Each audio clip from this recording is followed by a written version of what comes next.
Assalamualaikum Pak Yan, Pak warahmatullahi Yan. wabarakatuh untuk Ivan Villa yang ada di Zoom, juga yang ada di YouTube live comment. Selamat datang di ZCC dan juga selamat datang juga dari teman-teman Teras Apologet. Hari ini kita akan mengadakan sesi diskusi yang sehat, yang mana ini akan membuat tema atau ada tema di sini, manakah yang benar firman Tuhan Al-Quran atau apa ini? Ataukah Bible? Jadi untuk mempercepat waktu biar nggak terlalu malam, untuk sesi ini memakai format 7 menit 3 menit, bukan begitu ya Mas ya? Silakan dari pihak Teras Apologet untuk memberikan opening statement selama 7 menit. Silakan, monggo. Timur dimulai. Oke, terima kasih untuk waktunya Pak Syul dan kawan-kawan semua. Shalom, Assalamualaikum warahmatullahi wabarakatuh. Ya, temanya apakah Alkitab atau Quran sebagai kebenaran ya? Nah, untuk melihat suatu kebenaran, kitab, tentu kita tidak boleh lepas dari siapa yang berfirman dalam kitab tersebut. Iya kan? Berbicara tentang kebenaran Alkitab, sangatlah tidak mungkin bisa diragukan keabsahan Alkitab ya sebagai kitab suci. Sebab dia yang berfirman di dalam Alkitab sangat bisa dan mampu membuktikan dirinya ada kepada siapapun yang dikehendakinya. Ya contoh Adam, ya kan? Nuh, Abraham itu langsung berinteraksi dengan Tuhan. Bahkan lebih dahsyatnya lagi kepada Israel dengan disaksikan dengan ratusan ribu mata kepala, bahkan jutaan orang Israel di masanya itu, ya seperti tertulis di dalam Keluaran 19 dan Keluaran 20, dikatakan di sana Tuhan itu menyatakan dirinya di tengah-tengah Israel. Nah, bukti itu adalah suatu kriteria ya untuk menentukan kualifikasi suatu kitab yang benar-benar suatu kebenaran. Ya, itu poin yang sangat penting dalam mengidentifikasi kebenaran suatu kitab. Nah, lanjut tentang karyanya yang diaplikasikan dalam nubuatan yang dilengkapi dengan silsilah yang super lengkap ya, yang bakal tidak mungkin pernah bisa ditandingi kitab manapun di dalamnya ini ya, sejak awal masa penciptaan langit dan bumi ya sampai tergenapinya itu sangat lengkap. Ya, itu juga poin yang sangat penting untuk kita pahami sebagai fakta kebenaran bahwa dia yang berfirman benar-benar ada ya, bisa dibuktikan ada karena kemahahadirannya ya, omnipresent. Sehingga kita bisa mengerti dari mana dan kemana dia berkehendak dan kepada siapa dia berkehendak dan apa maksud tujuan dia kepada umat manusia, itu harus jelas tentu. Sebab Tuhan sangat mengerti sifat-sifat dasar manusia ya. Manusia itu penuh dengan dosa. Nah, bahkan manusia itu kalau melihat hal-hal adikodrati itu sangat-sangat sensitif ya. Contoh dari dalam Israel itu kan selalu meminta bukti. Nah, meminta bukti penyataan Tuhan. Jadi sangatlah bisa dibuktikan dengan hal-hal seperti itu. Ya. Nah, di sini Alkitab sedang dipertanyakan keabsahannya oleh kawan-kawan yang beriman kepada kitab lain selain Alkitab, yaitu Quran ya, dalam hal ini Quran. Nah, jika kita melihat dari fakta isi tekstual Quran, sangatlah bertentangan dengan paradigma pola pikir kawan-kawan muslim saat ini, yang mungkin beranggapan Alkitab sudah terdistorsi. Dalam hal ini Quran dalam tekstualnya ya berseberangan. Saya melihat berseberangan membenarkan menggugat keabsahan Alkitab, sebab Quran itu mendukung keabsahan Alkitab ya. Di dalam Quran, Taurat maupun Injil ya, bisa kita buka di dalam Al-Maidah ayat 46 sampai Al-Maidah 44 sampai 46, dikatakan di sana Taurat dan Injil itu adalah petunjuk kepada cahaya. Tentu Anda dan saya itu sudah paham dan mengerti apa itu cahaya. sebab anonim cahaya itu adalah kegelapan ya. Nah, melihat dari sikap kawan-kawan muslim saat ini yang membangun suatu narasi untuk menyelidiki atau meragukan keabsahan Alkitab ya, nah, itu saya merasa kawan-kawan muslim seperti menepuk air di dalam suatu wadah lalu mencipratkan ke muka sendiri ya. Oke, sekian opening statement saya. Mungkin Bro Jose, Bro Tom bisa menambahkan. Silakan. Dibus dulu. Silakan untuk teman dari Teras Apologet menambahkan. Bro Jose? Silakan Bro Bro Tom, Jose? silakan. Saya ketiga aja nanti. Oke, saya share, habiskan aja. saya share Habiskan screen dulu ya. Saya share screen. Kira-kira udah kelihatan ya? Udah. Jadi saya mengutip satu bagian dari Alkitab di dalam 2 Timotius 3 ayat 15 sampai 17. Di situ dikatakan, ingatlah juga bahwa dari kecil engkau sudah mengenal kitab suci yang dapat memberi hikmat kepadamu dan menuntun engkau kepada keselamatan oleh iman kepada Yesus Kristus.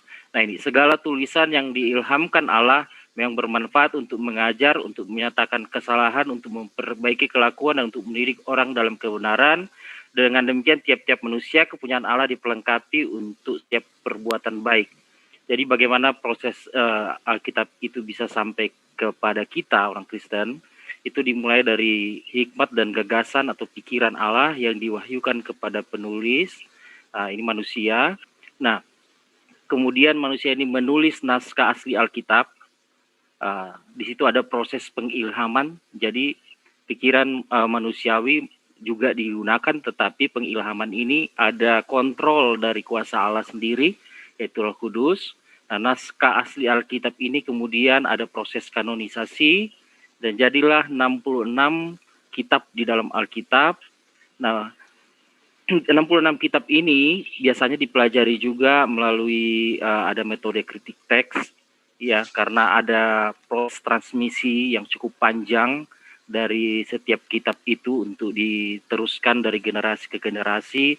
Tentu di zaman dulu kan belum ada sistem pengawetan naskah atau mesin fotokopi seperti sekarang.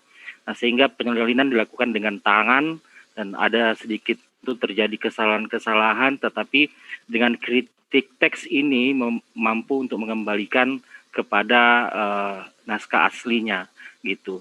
Nah, kemudian ada proses penerjemahan untuk kita orang Indonesia sekarang, ada terjemahan bahasa Indonesia yang modern ya, karena kan bahasa Indonesia juga terus dilakukan penyempurnaan sampai ejanya. Nah, penerangan dan orang yang membaca, khususnya orang Kristen sekarang di Indonesia, dalam membaca Alkitab itu mereka mendapatkan penerangan dan penafsiran. Nah, dalam penerangan ini ada kuasa Roh Kudus yang membantu untuk mengerti. Nah, penafsiran itu dilakukan juga dengan metode hermeneutik yang baik. Kemudian timbullah gagasan dalam pikiran kita tentang ayat-ayat yang kita baca, dan aplikasinya itu akan menunjukkan perubahan dalam kehidupan kita. Kemudian apa yang terjadi semua itu dikomunikasikan kepada orang lain dalam metode misalnya bisa dikatakan penginjilan atau dalam bahasa saudara-saudara beda iman siar gitu. Kira-kira begitu dari saya. Oke, terima kasih Mas Tom untuk opening statement yang sangat jelas. Untuk Iwan Villa yang ada di YouTube, silakan ditonton siaran kita ya. Bisa bergeser ke barangkali di tempatnya kita ini ya, di Julfikar Official agak error, silakan bergeser ke Basin Channel, Penegak Islam, Juma Official, Julkifil M. Abbas, juga di Teras Apologet. Silakan nanti barangkali di antara channel-channel kita ini ada suatu trouble sound systemnya, silakan bergeser, pilih mana yang suaranya terbagus agar bisa menyimak dengan baik. Baik, terima kasih untuk teman-teman yang ada di sini. Selanjutnya untuk dari pihak muslimin silakan untuk membuka opening statement selama 7 menit, diteruskan 3 menit untuk sesi bertanya. Jadi langsung saja, pakai 10 menit aja. Oh, jadi langsung bertanya ya Pak? Iya, langsung bertanya aja, jadi kita nggak membuang-buang waktu. Baik. Mohon izin Ustadz Zuma, Pak Yusuf. Silakan. Iya. Bismillahirrahmanirrahim. Assalamualaikum warahmatullahi wabarakatuh. Alhamdulillah bin wassalatu wassalamu ala anbiya'il mursalin wa ala rasulillah wa ala alihi wasbihi ajmain amma ba'du. Rabbi sholli sholli wa yassir amri wa hlul 'uqdatam min lisani yafqahu qawli. Temanya Quran dan Bible yang manakah yang benar-benar firman Tuhan. Jadi yang pertama saya ingin share screen dulu bahwa yang namanya, mohon dikonfirmasi jika sudah muncul di layar. Udah clear. Jadi menurut KBBI yang namanya kitab suci, ada kata sucinya, itu ini definisinya. Jadi suci itu bersih dalam arti keagamaan gitu ya. Kemudian bebas dari dosa, bebas dari celah, bebas dari noda, kemudian keramat, kemudian murni. Nah, dari 4 poin ini ya, ini harus dipahami bahwa kitab suci yang dikaitkan dengan wahyu ilahiyah itu harus seperti ini. Ini menurut tata bahasa. Sedangkan kalau menurut kata firman Tuhan sendiri, atau kalau saya lebih suka sebut sebagai wahyu ilahiyah, itu artinya harus bersifat ilahi. Jadi ada campur tangan ilahi di sana, ada signature ilahiyah, ada ciri khas atau tanda-tanda dari ilahi itu sendiri. Nah, seperti apakah Quran? Jadi yang pertama saya ingin share lagi bahwa Quran itu secara definitif, kata Quran itu adalah artinya sesuatu yang dilafalkan, yang dibacakan secara lisan, yang disampaikan, yang disuarakan. Jadi sifatnya lisan. Kemudian secara tradisi pewahyuan, Quran itu juga secara lisan. Tidak pernah Quran itu secara tulisan. Adanya tulisan Quran dalam bentuk mushaf yang belakangan muncul, itu sifatnya mendukung yang lisan. Jadi esensi yang pertama tetap yang lisan. Kemudian yang ketiga adalah riset ilmiah yang dilakukan oleh seorang sarjana barat bernama Andrew G. Bannister dalam bukunya An Oral Formulaic Study of Quran membuktikan bahwa secara riset yang ilmiah dan terkomputerisasi itu ternyata membuktikan juga bahwa Quran adalah sesuatu yang lisan, bukan yang tulisan. Nah, dari 3 hal itu perlu dipahami bahwa ditambah lagi, Rasulullah SAW adalah seorang yang ummi, tidak belajar, tidak sekolah, tidak bisa baca tulis, hidupnya hanya dagang, kemudian berdakwah. Selesai. Jadi, mengingat hal-hal seperti ini, harus dipelajari, uji materi terhadap Quran. Contohnya yang saya share ini. Jadi, Quran itu sesuatu yang lisan, ya. Lalu, saya salah share sebentar. Mohon maaf. Boleh di ini dulu sebentar. Di mute dulu, di stop dulu sebentar. Iya, sebentar. Iya, di pause. Baik. Mohon maaf tadi saya salah ini. Jadi Quran pada saat turun itu urutan turunnya dengan saat ini sudah berbeda. Kenapa? Karena urutan turunnya ada peristiwa yang terkait dengan ayat tersebut, namanya asbabun nuzul. Yang sekarang, urutannya sekarang itu ditetapkan oleh Allah Subhanahu wa taala azza wa jalla melalui Jibril alaihissalam tiap Ramadan. Jadi dibacakan kepada Rasulullah, ini yang sudah turun seperti ini posisinya, ayat ini, surat ini dan seterusnya. Jadi urutannya sudah ditetapkan. Nah, bagaimana sebuah sesuatu yang lisan bisa muncul hal seperti ini yang baru kita temukan belakangan ini. Ada kata syahro. Syahr itu artinya bulan atau month dalam bentuk tunggal. Dalam seluruh Quran terpecah dalam berbagai ayat, ada 12 kali, sama persis dengan 12 bulan dalam setahun. Bagaimana bisa? Kemudian kata akimis sholah atau akimus sholah yang artinya tegakkanlah sholat dalam Quran, seluruh Quran, maksudnya dalam sepanjang 114 surah ya, itu ditemukan 17 kali, dan jumlah rokaat sholat wajib umat Islam ada 17 rokaat. Bagaimana bisa? Kata dunia dan kata akhirah, dunia saat ini, akhirah saat nanti, totalnya 115 kali terulang di seluruh Quran. Bagaimana bisa? Akurat seperti ini, berpasangan. Kemudian kata kul, itu perintah kepada Rasulullah SAW disampaikan kepada orang-orang, kepada yang mendengarkannya, ya, diperintahkan. Itu muncul 332 kali. Orang-orang, berarti mereka itu berkata dalam bahasa Arab artinya qalu. Mereka berkata itu jumlahnya 332 kali. Bagaimana bisa hal seperti ini bisa terjadi yang hanya bisa ditemukan dengan teknik modern, yaitu menghitung, ya kan, menjumlah, meriset. Rasulullah SAW di abad ke-6 ke-7 nggak punya teknologi ini. Dari mana bisa begini? Oke, Kemudian ada sebuah ayat yang bunyinya, Inna masalah Isa indallahi kamathali Adam. Sesungguhnya ilustrasi Isa bagi Allah sebagaimana Adam. Ternyata dalam seluruh Quran, kata Isa itu terulang 25 kali. Kata Adam terulang 25 kali. Dan dikatakan oleh Allah, tegaskan bahwa Isa sebagaimana Adam. Dan kata Isa jumlahnya sebagaimana kata Adam. Bagaimana bisa? Jika bukan semua ini adalah firman ilahiyah atau campur tangan ilahiyah, bagaimana bisa? Gak bisa dijelaskan dengan logika. Dan yang terakhir, yang mungkin saya bisa share adalah ini. Oke. Sorry. Sebentar, kalau ada error. Nah, ya. Baik. Ya, Quran dihafal oleh miliaran orang di dunia. Miliaran. Sejumlah orang umat Islam di dunia itu sebagian besar hafal Quran. Ada yang buta sejak lahir, namanya Firdin di Indonesia, hafal Quran tanpa bisa membaca Quran. Masyita buta tanpa membaca Quran bisa menghafal Quran. Jihad Al-Maliki buta, tidak bisa membaca, bisa hafal Quran. Naila difabel, dia bahkan posisinya harus seperti itu, cacat, dia bisa menghafal Quran. Ini kepalanya tidak bisa digerakkan.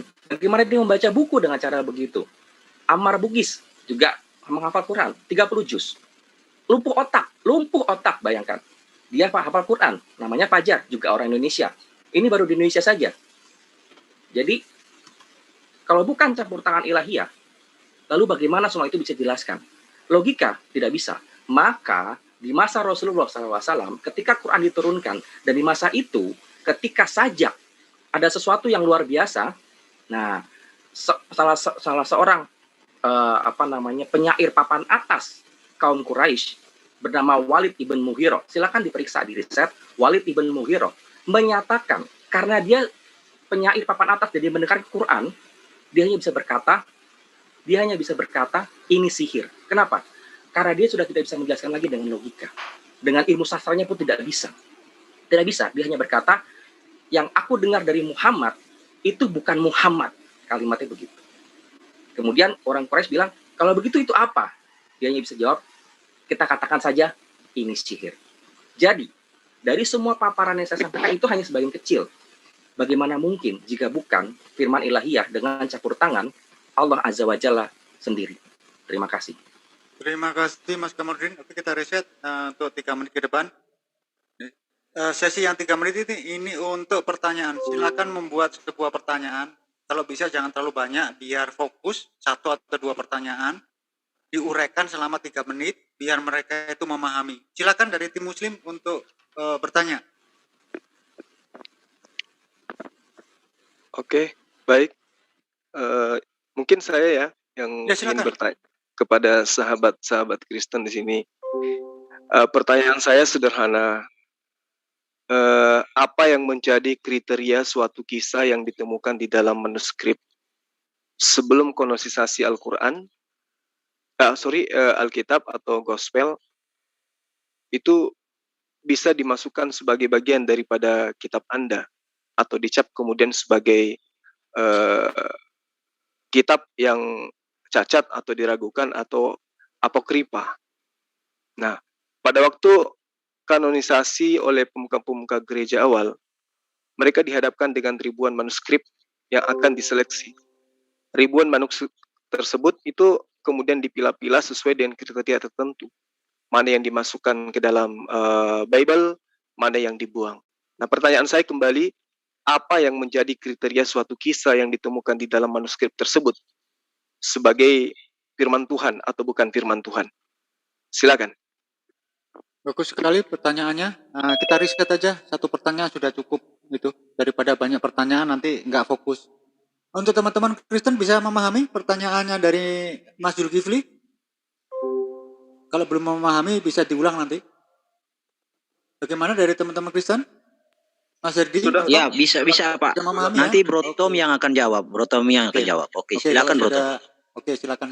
Oke ya, kita riset waktunya untuk 7 menit menjawab. Nanti dilangsung 3 menit untuk bertanya. Silakan, timer akan dimulai setelah Anda menjawab pertanyaan dari Mas Zulkifli M. Abbas. Jadi kriteria kanonisasi itu sebenarnya diambil dari kata istilah ukuran, ya. Jadi yang membuat kitab itu menjadi kitab suci bukan karena kanonisasi, gitu ya. Suci orang Kristen itu kan dari perjanjian lama dan perjanjian baru itu memang karena dia adalah kitab suci yang diwahyukan Allah kepada penulis, gitu. Nah, kenapa perlu ada kanonisasi? Karena ada kitab lain juga yang ditulis oleh orang-orang, bisa dibilang orang-orang bijaksana, mungkin seperti itu ya, penulis-penulis atau penafsir-penafsir gitu ya, tetapi tidak bisa dimasukkan sebagai kitab suci karena ukurannya sebagai kitab yang diwahyukan Allah itu tidak masuk, kan gitu. Jadi ukurannya kitab yang diwahyukan Allah ini, pertama kan yang menulis itu adalah seorang nabi yang mendapat wahyu Allah, dan wahyu Allah itu ada yang bersifat nubuatan, ya kan? Nubuatan ditulis dan memang memiliki latar belakang sejarah dan penggenapan yang tepat, gitu ya. Terus ada juga yang berisi sejarah. Nah, ketepatan tempat, lokasi, urutan-urutan dalam kronologi sejarah, kesesuaian dengan waktu sejarah itu juga menentukan, gitu. Terus ada penulis-penulis di zaman intertestamental itu, ada banyak penulis ya yang menulis itu, dia pakai nama-nama samaran yang tidak bisa dibuktikan keabsahannya. Misalnya dia coba ambil nama Henok, gitu kan, kitab Henok, penulisnya kan jauh ke belakang, Henok itu masih zaman kitab Kejadian, gitu. Tidak mungkin dong di zaman intertestamental.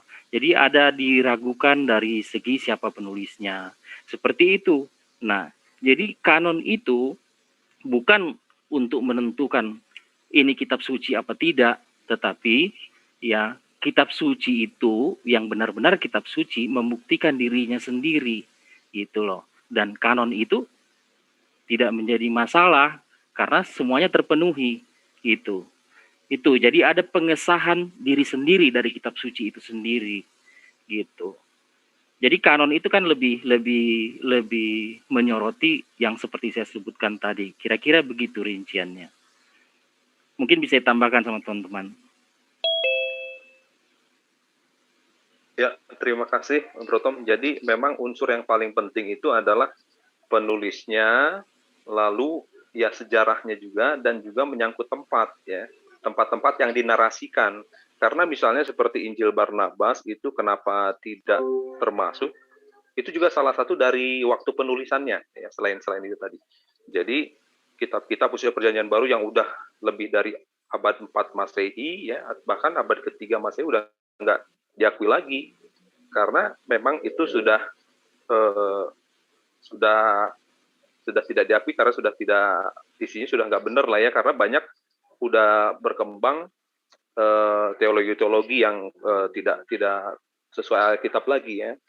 Misalnya adalah seringkali merendahkan Yesus contohnya ya, dan juga misal contoh di kitab Injil Barnabas itu mengenai geografis, dia kalau nggak salah pergi ke Nazaret atau kemana gitu menaiki perahu, itu kan secara geografisnya kurang tepat gitu. Nah seperti itu baik Injil Thomas dan lain sebagainya, semangatnya itu udah beda karena mereka itu udah mengingkari, contohnya mengingkari Yesus mati misalnya, karena mereka ingin seolah-olah ingin memuja-muja Yesus, malahan memberikan dongeng gitu, mengatakan Yesus tidak mati, Yesus tidak disalib dan lain sebagainya, karena mereka tidak suka mungkinnya dengan yang endingnya kelihatannya kurang baik, padahal itu mereka sedang membuat dongeng sebetulnya. Padahal Injil yang lain kan sudah jelas, ada 4 Injil sudah jelas menceritakan contohnya tentang Yesus berakhir dengan kematian dan kebangkitannya, tetapi kitab-kitab lain ini malah yang tidak sesuai dengan itu ya. bahkan ada banyak yang kurang tepat lah secara nanti saya akan cari lagi, tapi salah satunya yang Jilbarabat itu seperti itu, kurang tepat masalah geografisnya. Nah itu jadi penulisnya. Oke, itu dulu dari saya, silakan tambahin bro. Bro Herdi ada, saya mau tambah kalau nggak ini, di stop dulu ya. Bro Herdi ada nggak? Baik, kita stop. Bro Herdi? Oh, kalau nggak ada saya mau share screen, boleh ya? Boleh, silakan. Iya, silakan Bro Tom, silakan. Oke. Jadi pembuktian atas dirinya sendiri itu saya mau share screen.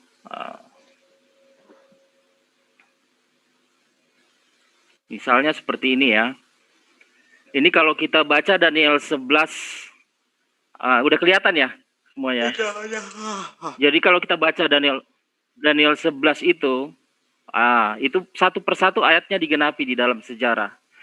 Kitab Daniel ini ditulis di tahun 400 tahun sebelum Yunani. Jadi ini ayat 2 diceritakan bagaimana dikatakan, aku akan memberitahukan kepadamu hal yang benar. Ada 3 raja lagi di dalam kerajaan Persia. Baru itu akan berganti. Nah ini ada Kambizius, Darius I. Semuanya terus ayat 3 juga ada. Yang dimaksud adalah Alexander Agung. Ya, raja yang gagah perkasa dari sebelah utara, itu jelas sekali satu persatu ayat itu digenapi. Raja negeri selatan ini dalam sejarah ya, namanya putri raja negeri selatan 11 ayat 6, setelah beberapa tahun bernikah putri Ptolemaios ya, pas ayat 7 sampai 9 sesuai dengan sejarah. Ya, ini tulisan Daniel ini ditulis 400 tahun sebelum semua peristiwa-peristiwa ini terjadi. Bisa detail seperti itu, ayat per ayat digenapi. Jadi inilah maksudnya bahwa kitab suci itu diwahyukan Allah, nubuatnya itu terbukti. Jadi dia membuktikan dirinya sendiri. Gitu ya kira-kira. Mungkin bisa ditambahin Bro Herdi. Iya, Bro. Jadi berbicara tentang kitab suci yang kawan-kawan muslim yang mengerti mungkin sedikit berbeda dengan apa yang dipahami dengan Alkitab itu disebut kitab suci. Alkitab disebut kitab suci karena di dalamnya ada firman-firman Tuhan ya yang tertulis di dalam Alkitab. Nah, berbicara kitab suci lagi, jika memang Tuhan sudah berkehendak ya, Tuhan sudah memfirmankan, tentu dia akan menjaganya ya. Nah, oke, lanjut Bro. Udah habis ya waktunya, nggak kelihatan. Ya, mungkin sudah habis ini, ketiduran mungkin ini timernya. Masih ada waktunya? Ya. Belum. Saya kira ketiduran timernya. Munculin. Masih Ya, ada Saya waktunya? dimunculin Bro, berapa detik Kelihatannya lagi? sudah Aku lewat habis. tadi. Oh, ya udah. Oh, 15 menit aja lah. 15 detik nanggung itu. Ya udah kalau begitu langsung bergeser Iya, ke sesi saya sambung ya. pertanyaannya. Jadi saya harap teman-teman dari Kristenan tadi dari pihak Muslim membuat satu pertanyaan. Jadi jangan banyak pertanyaan biar kita fokus Oke. menjawabnya. Silakan untuk Bro bertanya Herdi, silakan dalam Bro 3 Herdi. menit ini. Kalau perlu diperkuat pertanyaannya selama 3 menit. Jangan banyak-banyak biar fokus ya. Silakan. Oke. Jadi saya mengcounter tadi Bro siapa ya, Kamaludin atau siapa tadi yang mengatakan bahwa Quran itu dihafal oleh sahabat-sahabat Nabi ya. Mungkin Bro tidak pernah membaca suatu hadis yang mengatakan ya, saya nggak bisa share screen ya. Bisa. Pause waktunya Pak, sebentar.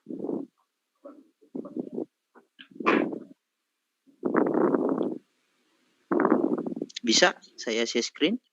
Oh, bisa itu sudah Silakan udah. Oh ya, bentar ya.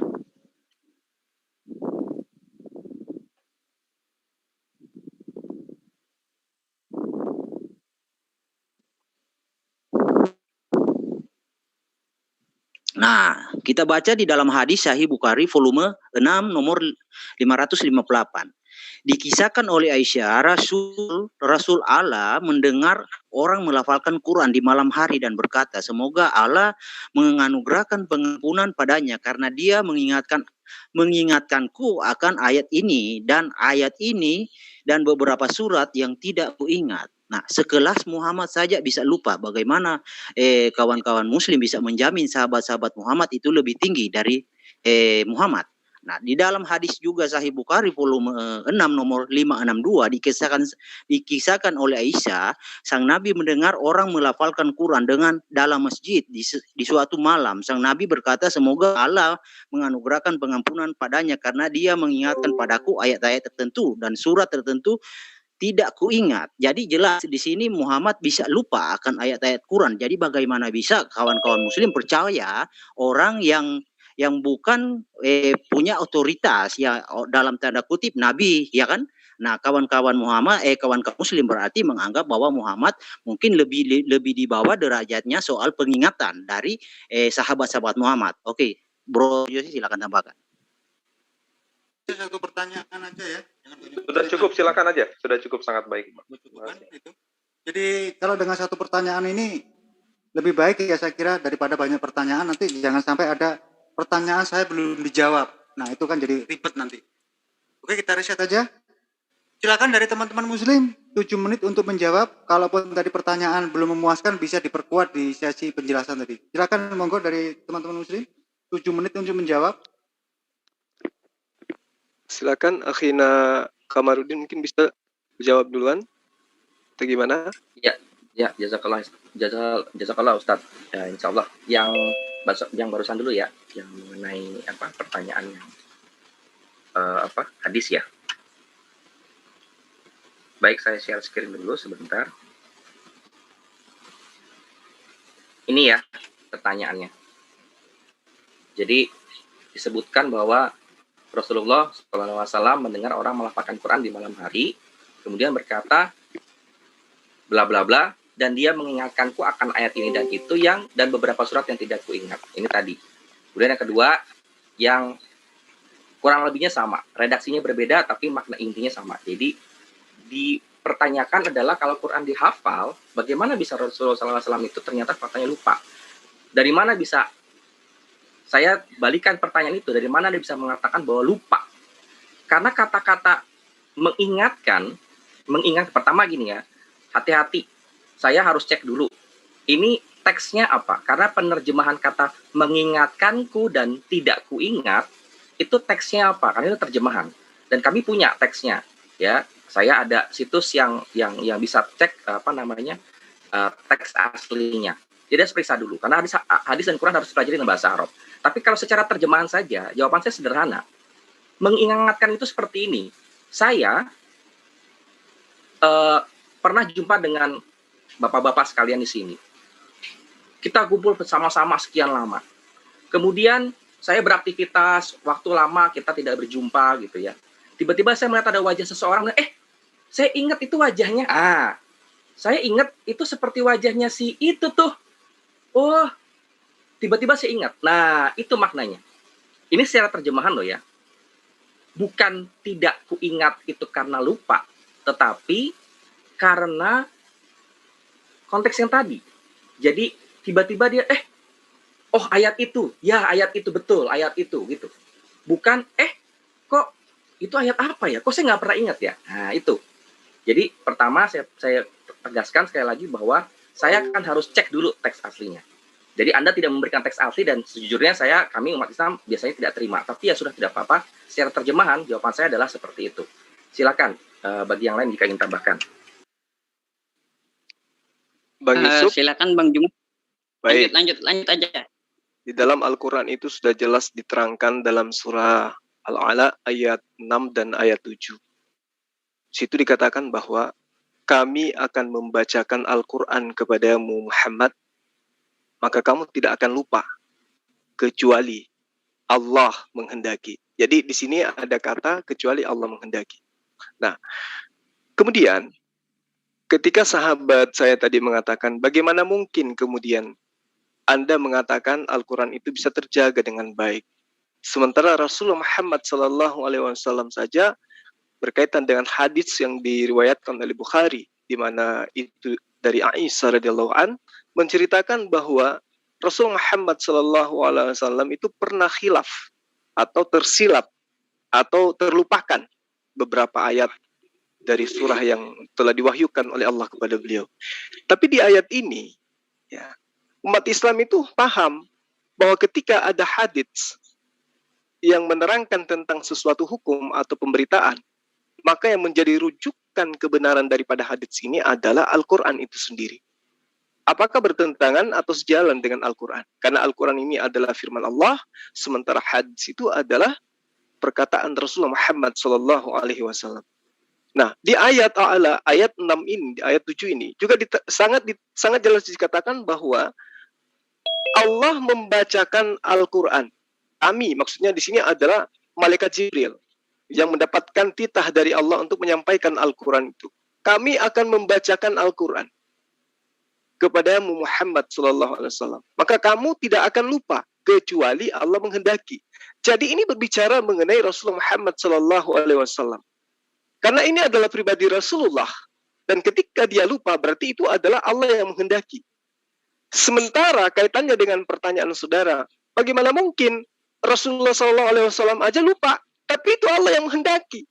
Sementara ketika kami umat Islam itu lupa tentang ayat-ayat suci Al-Quran, ya, itu bisa kami pelajari dari penghafal-penghafal yang lain. Makanya di dalam metode penerapan ayat-ayat suci Al-Quran itu menggunakan metode hafalan. Ketika seseorang melupakan satu ayat atau khilaf tentang satu ayat, maka pasti akan diingatkan oleh penghafal-penghafal yang lain. Nah, ini yang menjadi pijakan kami dalam memahami apa yang Anda tuduhkan, apa yang Anda sampaikan, pertanyakan maksudnya tentang hadis yang tadi. Jadi apabila Rasulullah Muhammad Sallallahu Alaihi Wasallam itu terjadi kekhilafan atau kealfaan daripada satu ayat yang kemudian telah disampaikan kepada beliau, di situ mendapat pengecualian jika Allah menghendaki. Nah, jadi ini adalah pelajaran yang terkhusus kepada Rasulullah. Kealpaan Rasulullah di dalam hafalan Al-Quran itu juga terbagi menjadi dua. Yang pertama, kealpaan yang langsung diingatkan dalam waktu dekat. Ya, penyebab terjadinya kealpaan ini adalah karena tabiat kemanusiaannya, membuktikan bahwa Al-Quran itu betul-betul adalah firman Allah. Jadi karena dia menerima wahyu dari Allah, kalimatullah itu jelas kedudukannya adalah sebagai kalamullah, sementara dia kedudukannya tetaplah sebagai manusia, sehingga tabiat pelupa itu ada pada dirinya. Hal ini ditunjukkan melalui sabda beliau, dikatakan dalam hadis muttafaqun alaih, sesungguhnya aku hanyalah manusia layaknya kalian. Karenanya aku juga dapat tersilap seperti kalian. Itu pernyataan Rasulullah Muhammad Sallallahu Alaihi Wasallam. Nah, kaitannya secara keseluruhan tentang Al-Quranul Karim itu di dalam pemahaman konsep kodifikasi Quran itu tidak terjadi hanya 1-2 orang. Dan juga tidak dikitabkan, dibukukan hanya berdasar terhadap tulisan-tulisan. Tetapi banyak orang, ratusan orang yang menghafalkan dari ayat 1 ke ayat yang 1 ke ayat yang 1, dari surah 1 ke surah yang 1. Jadi tidak ada keraguan di dalamnya. Contoh misalnya, ketika di dalam Al-Quran dikatakan, "Zalikal kitabu la raiba fihi hudal lil muttaqin." Jadi di situ dikatakan bahwa sahabat mengatakan surah Al-Baqarah ayat kedua bunyinya seperti ini. Sahabat satu juga mengatakan di ayat kedua surah Al-Baqarah bunyinya seperti ini. Sahabat yang lain juga mengatakan hal yang sama. Yang lain juga mengatakan yang sama. Dicocokkan dengan tulisan yang ada, ya, itu juga bunyinya seperti itu. Jadi tidak ada celah untuk meragukan bahwa Al-Quran itu benar-benar adalah kalamullah, adalah betul-betul pewahyuan yang diterima oleh Rasul Muhammad Sallallahu Alaihi Wasallam. Itulah kemudian membedakan antara Al-Quranul Karim sebagai kalamullah dengan hadits sebagai perkataan Rasul Muhammad Sallallahu Alaihi Wasallam. Demikian. Baik, terima kasih Mas Yuma untuk jawaban dan juga Mas Kamarudin tadi yang telah memberikan jawaban. Nah, sekarang dalam sesi bertanya. Barangkali tadi pertanyaannya Bang Zuma belum memuaskan, boleh diulangi. Kalau Allah sudah puas, bisa berganti kepada sesi pertanyaan yang lain. Moga Mas Zuma. Sebenarnya iya betul. Saya belum menemukan jawaban dari pertanyaan saya. Boleh diulangi, diperkuat, boleh. apa yang menjadi dasar pijakan? Gitu. Apa yang menjadi dasar pijakan? Kriteria apa yang digunakan untuk kemudian menerima salinan yang lain, menerima salinan yang ada di dalam Bible-nya orang Kristen saat sekarang, dan menolak daripada manuskrip yang lain. Apa yang menjadi kriteria suatu kisah? Ya, ini kisah, nggak usah semua ayat, tapi kisah. Seperti misalnya contoh bagaimana kemudian Nabi Nuh, Nabi Lot, Nabi Daud, ya. Lalu kemudian Nabi Yakub diceritakan begitu tidak sesuai dengan julukan dia sebagai bapa seorang Tuhan, ya, seperti Nabi Daud misalnya diceritakan dengan berbagai macam ketika dia tua dia tidur dengan perawan muda di dalam 1 Raja-Raja 1 ayat 3 kalau nggak 1-3. Nah, di situ apa yang menjadi pijakan daripada bapak-bapak gereja pada awal mula itu menerima kisah ini sebagai manuskrip yang betul-betul firman Tuhan. Sementara banyak manuskrip lain, ya seperti yang diterangkan oleh oleh Paulus, aku heran begitu cepat kamu berpaling kepada Injil-Injil yang lain. Artinya ada beberapa Injil yang pada saat itu berselebaran di mana-mana, yang mana Injil-Injil itu ditolak. Nah, ini pertanyaan saya. Apa yang menjadi kriteria suatu kisah atau suatu manuskrip itu diterima dan tidak diterima? Tolong kalau misalnya Anda mengatakan mengenai sejarah apa? Terus apa yang menjadi pijakan sejarah ini yang benar dan sejarah itu yang salah? Silakan. Masih tersisa 1 menit 11 detik. Barangkali teman-teman yang lain mau bisa diperkuat pertanyaannya Bang Juma tadi. Pak Yusuf, Pak Yusuf. Silakan. Satu pertanyaan itu aja, diperkuat aja. Menurut saya itu udah lengkap sih pertanyaan Bang Juma itu, Bang Zulfikar. Mungkin dilanjut aja di reset, nggak apa-apa. Nanti setelah sesi ini saya yang akan menanya gitu. Ya, sudah cukup ya, saya kira. Oke. Oke, kita reset. Oke, sekarang kita ke sesi pihak Kristen untuk menjawab. Karena ternyata dari teman-teman Muslim, jawaban tadi belum dimengerti ya, bukan memuaskan, belum dimengerti. Mohon untuk dijelaskan dalam sesi menjawab ini. Silakan dari teman-teman Kristen untuk menjawab dan menjabarkan pertanyaan dari Mas Juma tadi. Silakan. Baik, terima kasih. Saya dulu, Bang. Terima kasih pertanyaannya Bang Zuma. Memang saya juga sering mendengar pertanyaan yang menanyakan kenapa perilaku Nabi di dalam Bible atau Alkitab itu kok sangat buruk lah ya begitu ya. Sedangkan harusnya Nabi itu agung ya katanya begitu. Tapi kita ambil contoh dulu mengenai Daud aja yang mudah ya. Karena Daud itu kan hidupnya 1000 tahun sebelum Masehi dan Daud itu adalah seorang raja. Jadi kalau seorang raja itu pasti menjadi tokoh ya sebagai sosok yang diperhatikan. Siapa istrinya, siapa anaknya sangat mudah diketahui kan. Makanya ketika anaknya adalah Salomo itu tercatat di dalam lembar negara, lembar kerajaan. Ya, lembar kerajaan itu menuliskan bahwa istri Daud atau ibunya Salomo adalah Batsheba. Dan ternyata sangat mudah orang juga tahu bahwa Batsheba itu adalah mantan istri Uria, gitu kan? Nah, jadi dalam hal menuliskan sesuatu yang aib ini, itu memang apa adanya, gitu. Bukan ditutup-tutupi. Karena memang ini tertulis dalam, katakanlah lembar negara dan orang pun mengetahuinya. Gitu, tidak mungkin dipalsukan sejarah ini, gitu kan? Nah, itu yang pasti. Jadi, dan lagi, Alkitab itu, Perjanjian Lama ini kan sudah jadi apa adanya. Jadi kitab itu sudah tertulis lengkap. Jadi Kristen katakanlah demikian tinggal meneruskan. Nah, kita kan kenal teman-teman di sini juga rekan-rekan yang beragama Yahudi kan, apakah itu Ishak atau yang lain-lain, mereka juga pasti akan setuju karena memang itu apa adanya tertulis, bukan berarti mau merendahkan seorang Daud gitu, tapi itu memang apa adanya. Itu jadi karena itu tadi sejarah, dan dari situ pun tentu ada poin-poin atau pelajaran-pelajaran yang bisa digali gitu. Itu salah satu contoh saja. Kalau contoh-contoh yang lain, misalnya yang Nuh itu juga sama, karena setelah Nuh yang diceritakan mabuk itu, lalu anaknya ada yang nggak mau menutupi auratnya, kemudian yang terjadi adalah anak itu kutuk lah demikian, yaitu dia adalah Kanaan, ayatnya ada juga. Jadi dalam semua kisah itu pasti ada sebab akibatnya gitu, dan tidak hanya disoroti kejadian itu, tapi ada sebab akibatnya yang memang itu menjadi sejarah dan itu tidak bisa ditutupi gitu.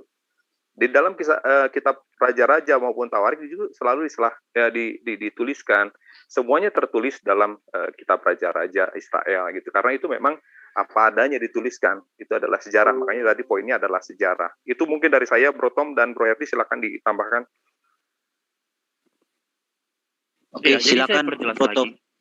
Saya perjelas lagi bahwa apokrifa itu tidak diterima di dalam kanon karena memang dari segi penulisan juga sudah meragukan gitu. Misalnya dia pakai kata Henok, tetapi dari gaya bahasa, dari gaya tulisan yang dipergunakan itu bukan Henok, karena Henok itu kan di zaman sebelum air bah. Itu misalnya. Terus situasi sejarah keadaan yang diceritakan dalam kitab-kitab apokrifa itu lebih sesuai dengan keadaan daerah Palestina di zaman yang sudah masuk dalam zaman intertestamental. Jadi sudah kepulangan bangsa Israel kembali dari Babel gitu. Nah, itu dari segi penulisnya dan dari segi keadaan dan banyak kontradiksi. Nah, kalau yang masalah yang mana yang diterima atau apa ya, peninggalan mungkin ya, maksudnya fragmen-fragmen ya. Jadi kan kitab suci itu kan ketika zaman dulu sudah mau rusak ya disalin untuk yang baru, disalin lagi supaya ada tetap terjaga penerusan naskahnya. Nah, sepanjang tahun-tahun, sepanjang abad itu kan banyak tersisa potongan-potongan gitu. Nah, proses penyalinan itu, naskah tangan katanya istilahnya, naskah ditulis tangan, itu kan bisa terjadi salah tulis satu huruf. Kalau huruf Ibrani itu kan ada yang mirip itu, misalnya cat dengan he, gitu kan mirip itu. Nah, itu kan bisa mempengaruhi. Tapi kan dengan banyaknya tumpukan naskah, kira-kira 50.000 lebih itu naskah yang sisa-sisa naskah itu bisa saling membandingkan sebenarnya yang dimaksud huruf apa. Jadi bisa ada pembetulan-pembetulan untuk lebih mendekati naskah asli. Jadi naskah asli kan memang nggak bisa dipertahankan karena kan habis kemakan waktu. Nah, tetapi bukti-bukti fragmen-fragmen peninggalan dari salinan itu bisa membantu kita untuk memperbaiki penyalinan yang salah gitu. Tapi salah yang situ enggak pengaruh kepada isi gitu. Seperti itu. Jadi bukan kita tolak yang lain terus ini, karena kan penyalinan terus berlangsung dan itu selesai satu kitab. Nah, cuma kan sisa yang rusak itu kan ada jadi berbentuk fragmen-fragmen ketika ratusan tahun kemudian dilakukan penggalian didapat. Tapi penerusan Alkitab secara lengkap kan ada terus. Kanon Perjanjian Lama itu kan selesai juga kan di zaman sebelum 200 tahun sebelum Masehi itu sudah bahkan bisa diterjemahkan ke Yunani, Septuaginta gitu kira-kira. Dan kita bisa temukan juga dari peninggalan di Gua Qumran kan. Itu ada berapa ribu naskah di situ. Jadi itu sudah cukup jelas sih. Kira-kira Bu Herdi masih ada 1 menit, silakan. Iya, saya kan sudah mengatakan di awal, kawan-kawan Muslim ini mempertanyakan Alkitab, baik Taurat ataupun Injil, ini sama dengan mempertanyakan Quran.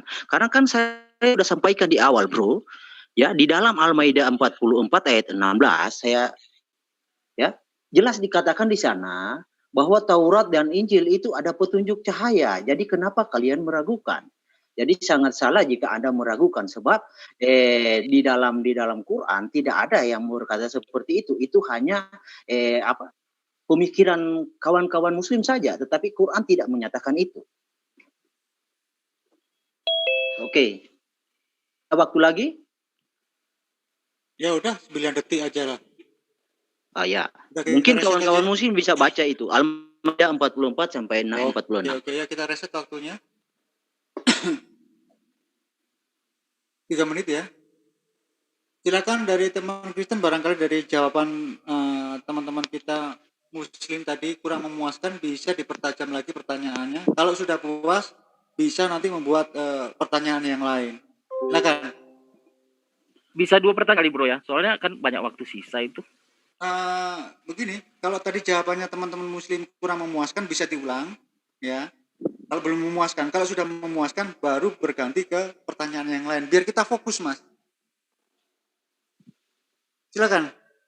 Oke. Soalnya kan kalau hanya 3 putaran, hanya 3 pertanyaan berarti bro.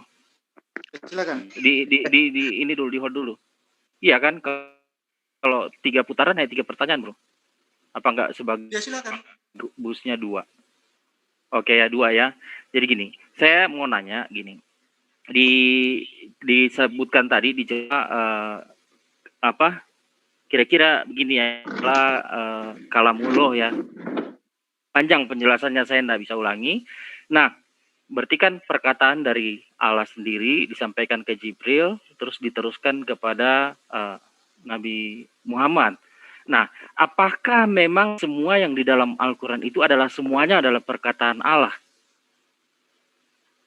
Itu aja pertanyaan dari saya. Mungkin Bro Herdi bisa tambahin 1 pertanyaan. Oke, bro, terima kasih bro.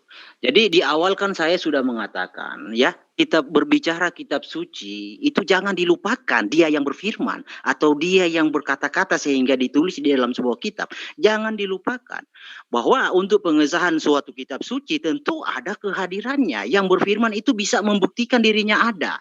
Oke, kita berbicara tentang Musa. Mungkin Musa ini adalah pelaku sejarah sekaligus penulis ya, jadi tidak bisa dibantah. Di dalam Quran ya, pertentangan Musa itu sangat-sangat riskan ya. Saya melihat di dalam, kita mulai dari Tanak dulu. Musa dikatakan di dalam Keluaran 3 ayat 1 sampai 5 ya, dikatakan di sana Musa menerima firman atau menerima 2 loh batu di atas Gunung Sinai ya.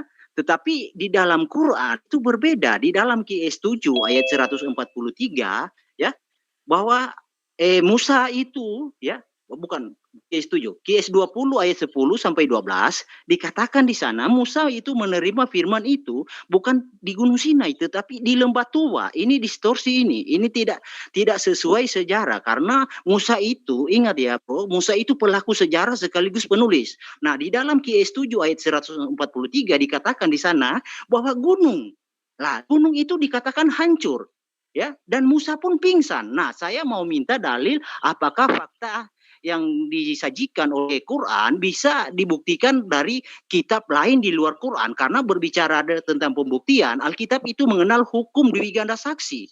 Nah, Quran pun mengenal itu. Di dalam Quran banyak yang berbunyi bahwa suatu perkara itu harus ada 2 atau 3 saksi, bahkan 4 saksi.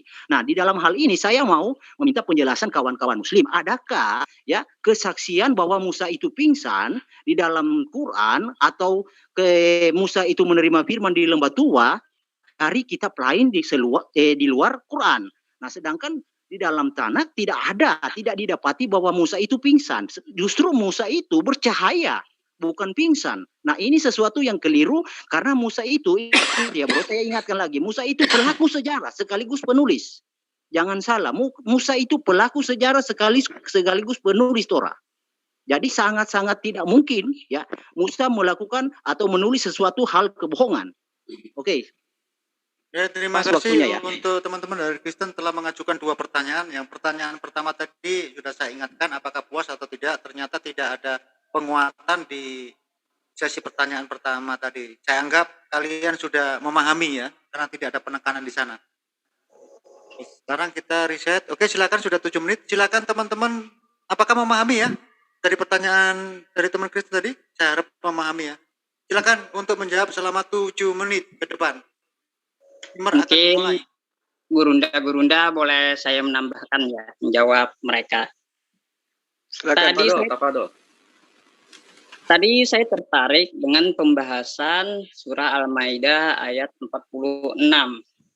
Yang kata Bang Herdi itu mempertanyakan Injil sama saja mempertanyakan Al-Quran gitu.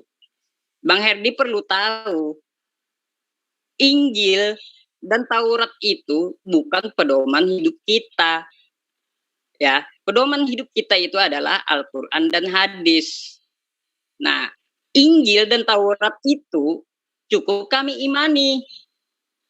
Jadi begitu, Bang Herdi. Nah, saya mau share screen, Bang Jul. Ya, silakan.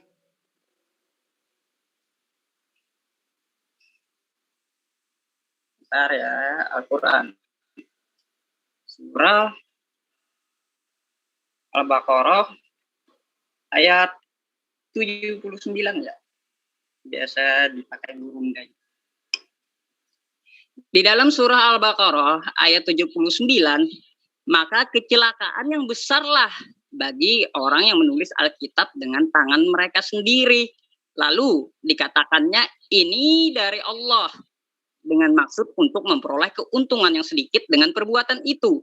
Maka kecelakaan yang besarlah bagi mereka akibat apa yang ditulis oleh tangan mereka sendiri. Dan kecelakaan yang besarlah bagi mereka akibat apa yang mereka kerjakan. Artinya Allah berfirman di dalam Al-Quran, di dalam surah Al-Baqarah ayat 79, kitab-kitab terdahulu itu sudah dirubah-rubah. Nah, jadi kami mengimani Injil, firman Allah yang diturunkan kepada Nabi Isa alaihissalam, dan Taurat yang diturunkan Allah kepada Nabi Musa alaihissalam. Selebihnya dalam teknis penyebaran dan perlengkapan, mungkin kita tidak mengimani itu ya. Tapi yang kita imani itu adalah firman Allah kepada Nabi Isa dan firman Allah kepada Nabi Musa. Begitu. Nah, tadi ada juga pertanyaan apakah di dalam Al-Quran itu adalah 100% firman Allah. Baik, saya bukakan kembali surah, sebentar ya. Surah Al-Hijr ayat 9. Sesungguhnya kamilah yang menurunkan Al-Quran dan sesungguhnya kami benar-benar memeliharanya. Artinya Allah menurunkan Al-Quran. Bapak-bapak bisa lihat Al-Quran itu 6.666 ayat itu adalah firman Allah semua. Karena di dalam surah Al-Hijr ayat 9 Allah berfirman sesungguhnya kamilah yang menurunkan Al-Quran. Yang namanya Al-Quran, satu biji kitab, 6.666 ayat. Ya, jadi Al-Quran itu adalah 100% firman Allah. Silakan Ustadz Kamarudin dan Bang Juma, Ustadz Juma. Silakan, Akhina. Ya, jadi tadi pertanyaan apakah semua adalah Quran adalah firman ilahiyah sudah dijawab oleh Pak Yusuf. Saya hanya menambahkan bahwa di awal saya sudah tunjukkan kalau dikatakan bukti kitab suci adalah kitab tersebut harus membuktikan dirinya sendiri, justru Quran yang sudah membuktikan dirinya sendiri. Di awal saya sudah jelaskan. Jadi yang hafalan tadi itu hanya satu bagian kecil. Ada banyak yang saya jelaskan panjang lebar. Yang difokusin kan baru hafalan saja kan, yang lain kan belum kan. Belum lagi hafalan itu banyak yang buta, banyak yang cacat gitu ya. Jadi ini udah jelas. Oke. Itu kriteria pertama. Kontennya setelah yang pertama itu sudah oke, nah baru kita uji materi kontennya. Itu yang saya tambahkan. Jadi kemudian yang kedua mengenai kesaksian Musa pingsan. Sebentar. Mohon di stop, saya mau share screen dulu. Mengenai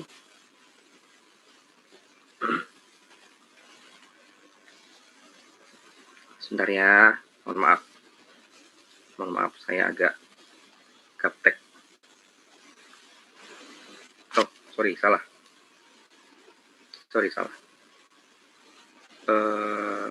Tadi ayat Qurannya. Ya, ini dia.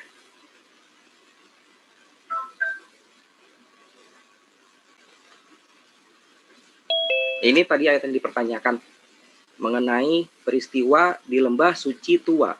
Bil wadi al-muqaddas tua. Jadi terjemahkan tua gitu kan. Ini terjemahan loh ya. Kata-katanya to, waw, ya. Nah, sekarang saya tunjukkan ini. Ini menurut kamus. Ya, kata-katanya bersama. To, wa, ya. Dengan harokat yang sama. Tuwa, sama persis. Apa? Is said by some to be like T1 yang artinya a thing twice done. Ya, jadi sesuatu hal yang 2 kali dilakukan. Jadi penerjemahan teks aslinya tua. Nggak ada yang mengatakan bahwa itu harus nama. Nggak ada yang mengatakan begitu. Jadi teks aslinya tua itu bisa kita mesti cek dulu. Ini artinya apa? Apakah memang nama tempat? Apakah itu nama istilah? Contoh, misalnya ada gunung, saya nggak tahu, Gunung Krakatau disebut orang Jepang adalah gunung raksasa. Apakah namanya harus raksasa atau itu adalah gelar? Kita harus cek dulu. Nah, saya perlu waktu kalau seperti itu. Karena apa? Karena berarti kita harus cek tafsir, kita harus cek macam-macam. Nggak bisa tiba-tiba langsung disimpulkan di sini. Begitu juga dengan tradisi rabinik, mereka juga lakukan seperti mereka harus cek tafsirnya para rabi. Kami juga sama kan. Nah, kemudian, jadi kalau kesaksian Musa pingsan, ya kesaksiannya ya Allah gitu. Bagaimana bisa Rasulullah SAW menyaksikan Musa pingsan? Yang bertemu hanya Allah dengan Musa kok gitu. Dan sekarang kalau hal yang sama juga bisa diterapkan. Kita even scale ya. Jangan double standard, even scale ya. Skalanya harus sama. Apakah dalam Bible juga seperti itu? Ini bukan pertanyaan ya. Ini pemikiran. Apakah dalam Bible semua hal ada saksi matanya? No. It can be proven, bisa dibuktikan dengan nyata gitu. Nanti mungkin Ustaz Juma bisa lebih paham. Tapi jelas gitu. Jadi kalau Anda menyatakan kesaksian Musa pingsan, ya Allah Azza wa Jalla kesaksinya. Bagi kita nggak perlu yang lain untuk jadi saksi gitu. Demikian, silakan Ustaz Juma. Baik, jadi saya tambahkan sedikit. Saudara Herdi mencoba untuk menilai Al-Quran dengan barometer kitabnya atau kitab terjemahan yang dia pegang. Baik, saya akan menjelaskan kepada Anda bagaimana kemudian kitab terjemahan yang Anda pegang itu memberikan sinyal akan adanya kekeliruan terhadap dalil-dalil yang tertuang di dalamnya. Yesaya 29 ayat 15. Celakalah orang yang menyembunyikan dalam-dalam rancangannya terhadap Tuhan, yang pekerjaan-pekerjaannya terjadi dalam gelap sambil berkata, siapakah yang melihat kita dan siapakah yang mengenal kita? Di ayat 16 ini dikatakan, betapa kamu memutarbalikkan segala sesuatu. Apakah tanah liat dapat dianggap sama seperti tukang periuk? Sehingga apa yang dibuat dan berkata tentang yang membuatnya.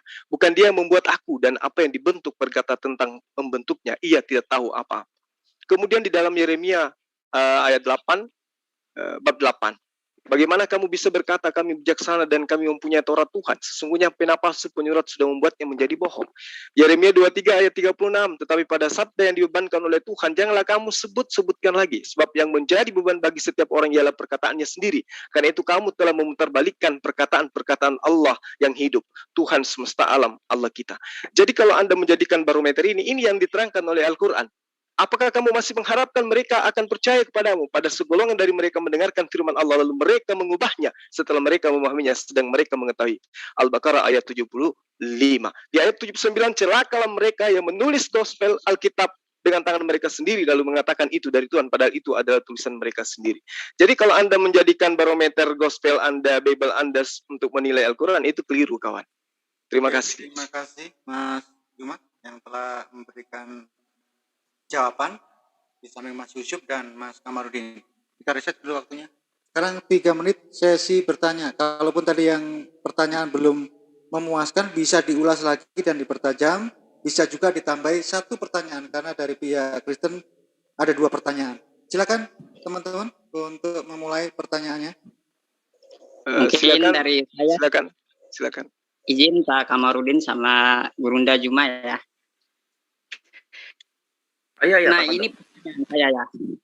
Allah itu maha suci, sehingga firman-Nya pun juga suci. Maka ketika firman Allah itu dikitabkan, haruslah juga suci dari ideologi dan kejahilan tangan manusia. Tangan manusia ini tangan yang merubah-rubahnya. Andai Bible itu adalah kitab suci, mengapa di dalam firman-Nya Tuhan umat Kristen itu bisa ragu? Nah, di dalam Matius 14 ayat 25, Markus 6:48, kira-kira jam 3. Lalu di Kisah Para Rasul 10 kira-kira jam 3. Di dalam Yohanes 1 ayat 39, kira-kira jam 4. Ya. Nah, di sini kita melihat perbedaan-perbedaan apabila Alkitab ini adalah firman Tuhan, mengapa Tuhan memfirmankannya pakai kira-kira, ragu-ragu. Di dalam Kisah Para Rasul ayat 19:7, kira-kira 12 orang. Ya, 1 Samuel 14:14, kira-kira 20 orang. Nah, bisakah kita katakan bahwa Bible ini adalah kitab suci? Karena firman-nya aja itu pakai kira-kira, ragu-ragu. Mungkin kita bisa bilang bahwa kitab ini adalah kitab ragu-ragu gitu, bukan kitab suci. Bisa. Oke, poinnya sudah didapat. Silakan Mas Juma untuk memperkuat pertanyaannya lagi, silakan. Baik, Al-Quran itu diakui oleh Rasulullah Muhammad SAW sebagai firman Allah. Apakah ada pengakuan Yesus terhadap gospel, bahwa gospel itu adalah firman Allah? Terima kasih. Silakan Mas Kamarudin untuk memperkuat ataupun membuat pertanyaan yang baru lagi. Silakan. Enggak, saya memperkuat saja. Silakan diperkuat. Kembali lagi, kitab suci yang dinyatakan sebagai wahyu ilahiyah, suci dalam bahasa Indonesia, menurut KBBI, ini kriterianya. Oke. Ini kriterianya. Oke. Nah, Quran memenuhi ini. Quran memenuhi ini. Jadi semua kitab yang mengatakan di Indonesia ya, suci harus penuhi ini. Kalau nggak ada di sini, ya nggak bisa pakai kata suci, pakai kata yang lain. Itu saja. Terima kasih. Oke, terima kasih. Semoga dipahami ya pertanyaan dari teman-teman kita yang Muslim. Itu bukan pertanyaan ya. Tadi bukan pertanyaan. Penguatan Ya. tadi.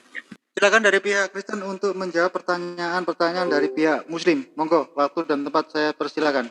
7 menit ke depan.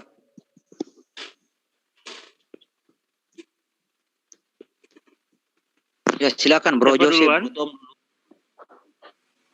Oke, saya jawab Bro Jose, ya. silakan Bro Jose. Bro Daniel, kita coba. Bro Iya. Jose mana? Silakan bro, silakan. Oke, baik Jose. mengenai. Oke, Bro Jose atau Oh, saya? jadi berempat. Iya. Tunggu dulu Bro. Gimana ini? Bisa apa? Apa saya mundur? Nggak apa-apa. Atau biar saya diam dulu, nanti Bro berdua yang apa? Enggak, soalnya 3 lawan 3 kan. Siapa ini? Yang maju siapa? Yang mundur siapa ini? Soalnya 3 lawan 3. Saya mundur dulu. Oke, yang mundur silakan. Silakan teman yang maju silakan untuk menjawab tadi pertanyaan-pertanyaan. Ya baiklah. Oke, yang saya duluan ya Bro Jose. Oke, silakan Bro Jose. Monggo silakan Bro. Enggak. Bro Yose aja, saya putuskan Bro Yose daripada saling mengajukan diri. Silakan Bro Yose. Oke. Kalau masalah kira-kira itu karena kan tidak tepat. Kalau kita bilang jam 3 tepat, ya nggak tepat karena di situ kan belum ada jam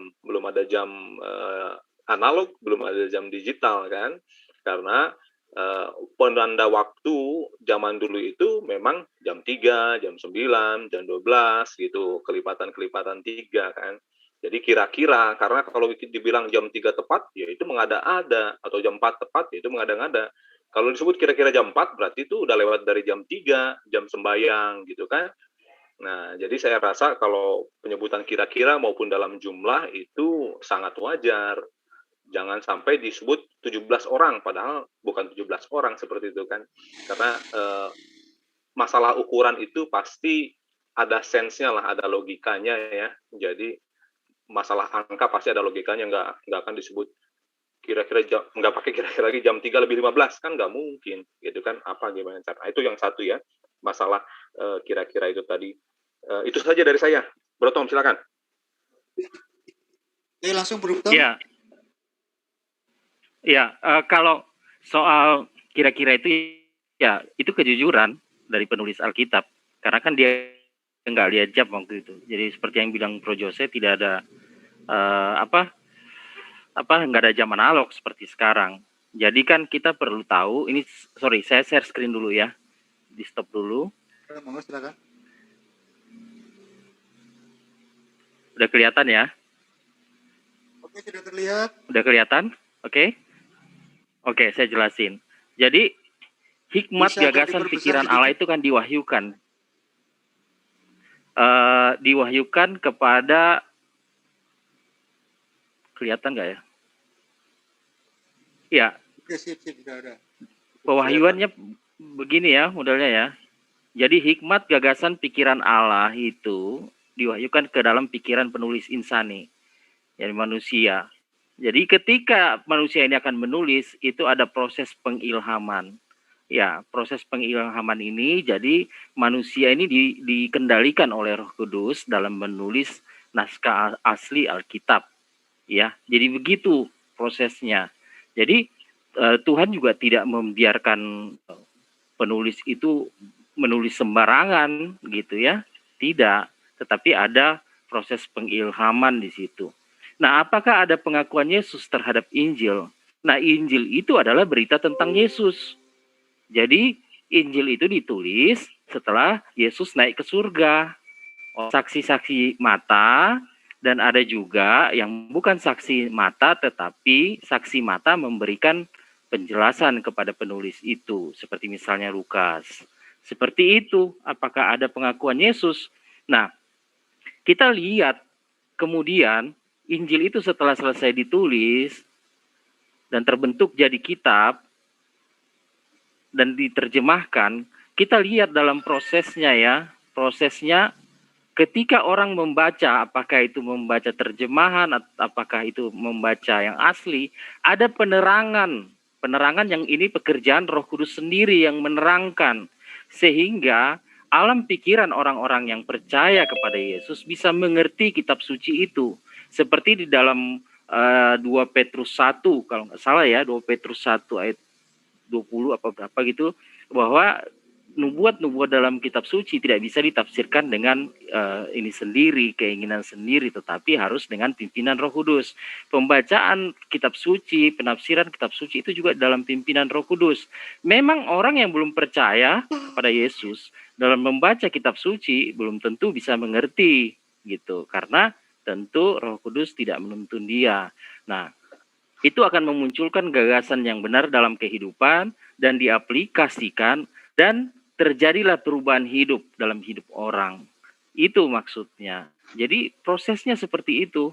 Jadi memang ada perbedaan dalam kita ini ya, berbicara soal kitab suci, ukuran-ukurannya. Nah, saya juga beberapa kali melihat di dalam Quran sendiri ada beberapa hal seperti misalnya penjelasan tentang Talut dan Jalut itu ya. Kalau nggak salah dalam Alkitab itu Saul dan Goliat mungkin ya, terus hadir Daud itu mengalahkan Goliat. Nah, tapi Saul ini diceritakan di situ, Raja Talut ini raja pertama kalau nggak salah bangsa Israel. Sebelum dia singgah dulu di sebuah sungai, minum itu anak buahnya semua prajuritnya. Nah, siapa yang minumnya nggak benar itu nggak ikut gitu, disaring di situ.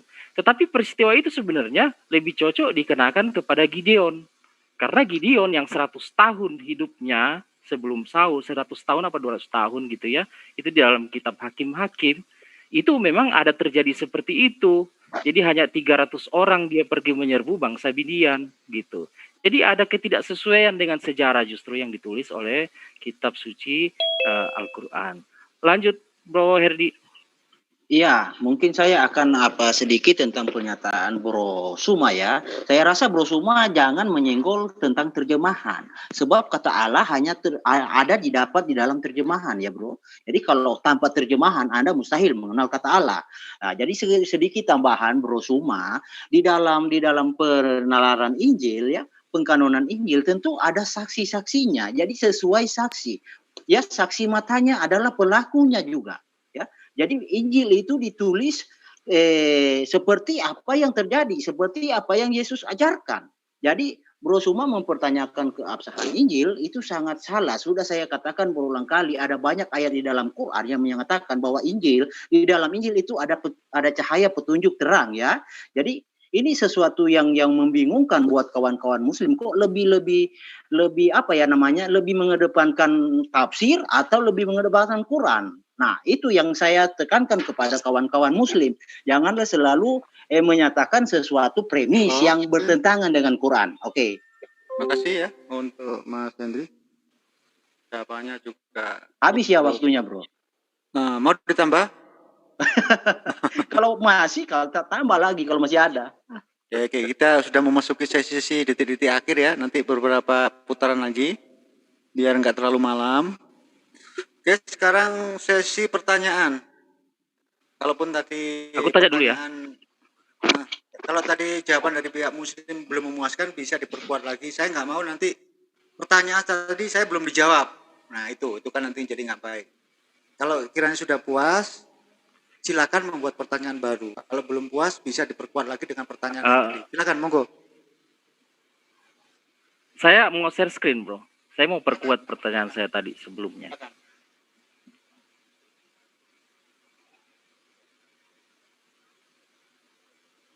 Silakan. Nah, ini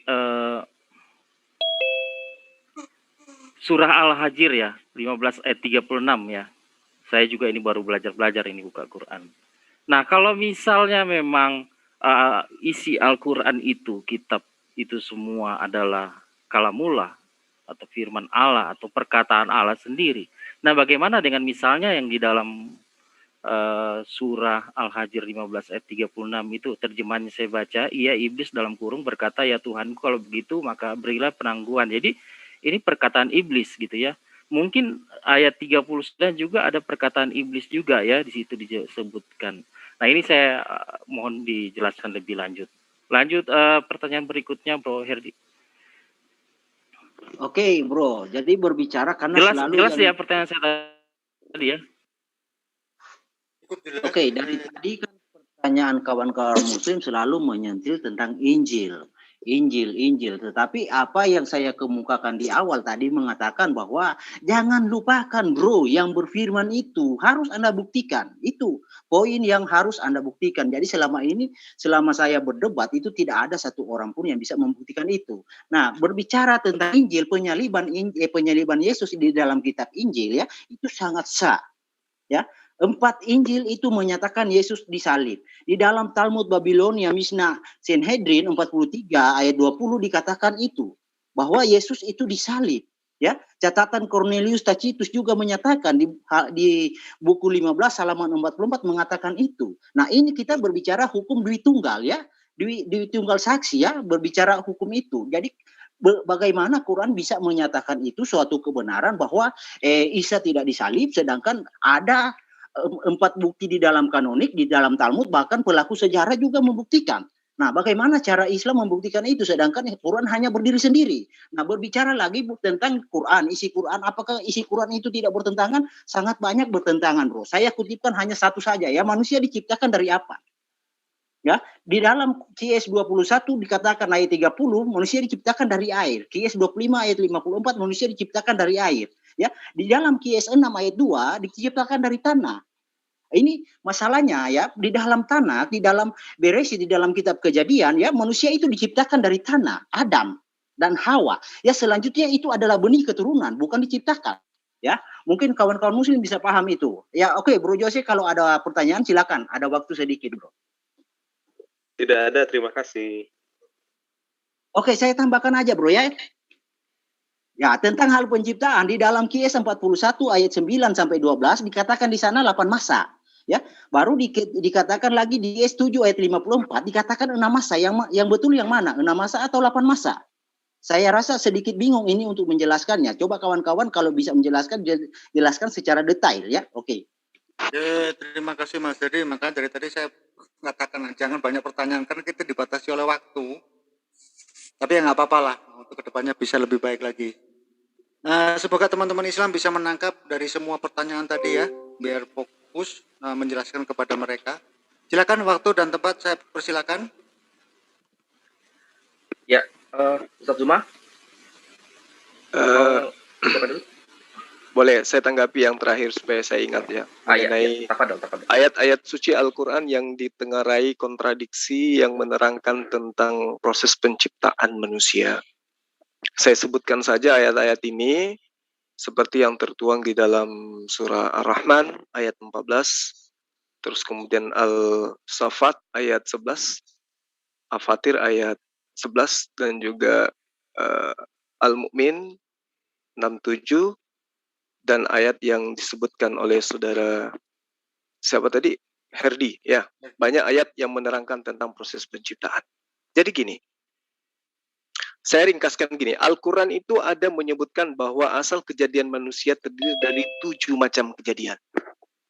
Agar diketahui bahwa ketika ayat-ayat ini satu demi satu merujuk pada apa yang tertuang pada hasil penemuan ilmuwan tentang manusia, itu tidak ada yang bertolak belakang tentang proses penciptaan. Surah Ar-Rahman ayat 14 menerangkan seperti apa, terus kemudian di dalam surah Al-Hajr menerangkan seperti apa. Pada intinya, dari ketujuh atau beberapa ayat yang menerangkan tentang proses penciptaan manusia, Allah telah menunjukkan tentang proses kejadiannya, ya. Bahwa Nabi Adam misalnya, itu bagaimana kemudian bisa menjadi manusia. Itu dituliskan di dalam ayat suci Al-Quran ini. Bagaimana kemudian proses penciptaan Adam lalu ditiupkan roh kepadanya sehingga manusia itu bernyawa, berjasmani dan juga berohani. Sebagaimana yang disebutkan di beberapa ayat yang saya tunjukkan tadi, beberapa surah yang saya tunjukkan tadi. Di situ ada kata turab, misalnya tanah, adalah zat-zat asli yang terdapat di dalam tanah yang kemudian dinamai dengan zat anorganis. Zat anorganis inilah baru terjadi setelah melalui proses persenyawaan antara fakhar, yakni karbonium atau zat arang dengan sal-sal, yakni oksigenium. Nanti dijelaskan oleh ahli Kamarudin, kelihatannya lebih paham tentang hal ini. Yang pastinya bahwa tidak ada yang bertentangan di ayat ini.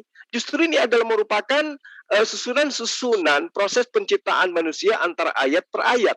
Jadi memang Al-Quran itu diacak pewahyuannya, itu hikmahnya supaya manusia itu tertarik untuk mau menghafalnya, untuk mau mengkajinya. Jadi Al-Quran itu tidak serta-merta diturunkan seperti kitab Anda yang bercerita tentang seperti misalnya sejarah, itu runut. Kalau Al-Quran tidak, justru itulah kehebatan Allah. Jadi dia menurunkan ayat suci Al-Quran untuk menarik simpatik manusia untuk mengkaji sejauh mana kebenaran daripada esensi yang tertuang di dalamnya. Jadi tidak ada satupun ayat yang bertentangan dengan proses penciptaan. Karena kenapa? Tentang proses penciptaan manusia itu tidak diselesaikan dalam satu ayat. Tidak dituangkan bahwa satu ayat seperti itu adanya, tetapi itu dituangkan di beberapa ayat yang tersirat dalam Al-Quran, kemudian menjadi satu, utuh kemudian, dan sesuai dengan apa yang ditemukan oleh para ilmuwan. Demikian untuk sementara. Silakan Akhi Kamarudin. Ya, baik. Pertanyaannya terlalu banyak sebenarnya ya, jadi kayak seperti kontradiksi. Saya nggak bisa bahas sekarang, bukan saya nggak mau bahas. Kalau kita bahas kontradiksi, saya balikin lagi kontradiksi juga bisa. Jadi kalau kita mau bahas kontradiksi, kita bikin tema lagi. Kontradiksi Bible dan kontradiksi Quran. Itu bisa kita bahas, tapi nggak sekarang. Saya nggak mau bahas sekarang, sangat banyak. Kemudian yang kedua, mengenai surah Al-Hijr, surah 15 ayat 36 tentang perkataan iblis. Memang betul itu adalah rekaman, recording. Jadi Allah merekam atau bukan merekam ya, menyampaikan ini loh peristiwanya begini. Nah, di dalam peristiwa itu ada perkataan iblis. Kalau ditanya, kisah itu dari mana? Silakan Anda bicara dengan para Yahudi. Yahudi itu sudah beberapa kali membuktikan bahwa di dalam Quran itu banyak kisah-kisah yang memang tidak ada di dalam tanah, tidak ada. Tapi mereka punya kitab yang lain, Pak. Beda dengan Kristiani. Kristiani mati kutu di PL, dan PL beda dengan tanah loh ya. PL beda dengan tanah. Saya sudah buktikan bahwa tanah dengan PL itu berbeda. Kemudian saya ingin memperkuat ini. Mohon di stop sebentar, saya mau share screen. Sebentar. Ya, baik. Share. Berulang-ulang tadi disebutkan surah Al-Maidah ayat 46. Betul. Surat ayat 44. Betul. Di sini disebutkan tentang Taurat. Jangan lupa ya Pak, Bible itu punya perikop. Quran juga bisa diterapkan perikop. Jadi jangan sembarangan kutip-kutip ayat kalau tidak pakai perikop. Kalau kalian kutip ayat, kami juga bisa begitu, ya, sepotong-sepotong. Jangan, kita pakai perikop, even scale, jangan double standard. Jadi ini 44 bicara tentang Taurat, betul, Torah, ya kan? Kemudian 46 bicara tentang Injil, betul tentang Injil. Tapi jangan lupa 48-nya dibaca. Silakan baca terjemahannya. Dan kami telah menurunkan kitab kepadamu. Mu siapa? Rasulullah SAW dengan membawa kebenaran. Nah, jadi perikopnya itu menunjukkan bahwa ini loh urutannya. Begitu. Itu poin 1. Yang mesti dipahami itu poin 1. Jadi ini urutan. Ini bukan mengatakan bahwa Torah itu harus diikutin Injil, bukan.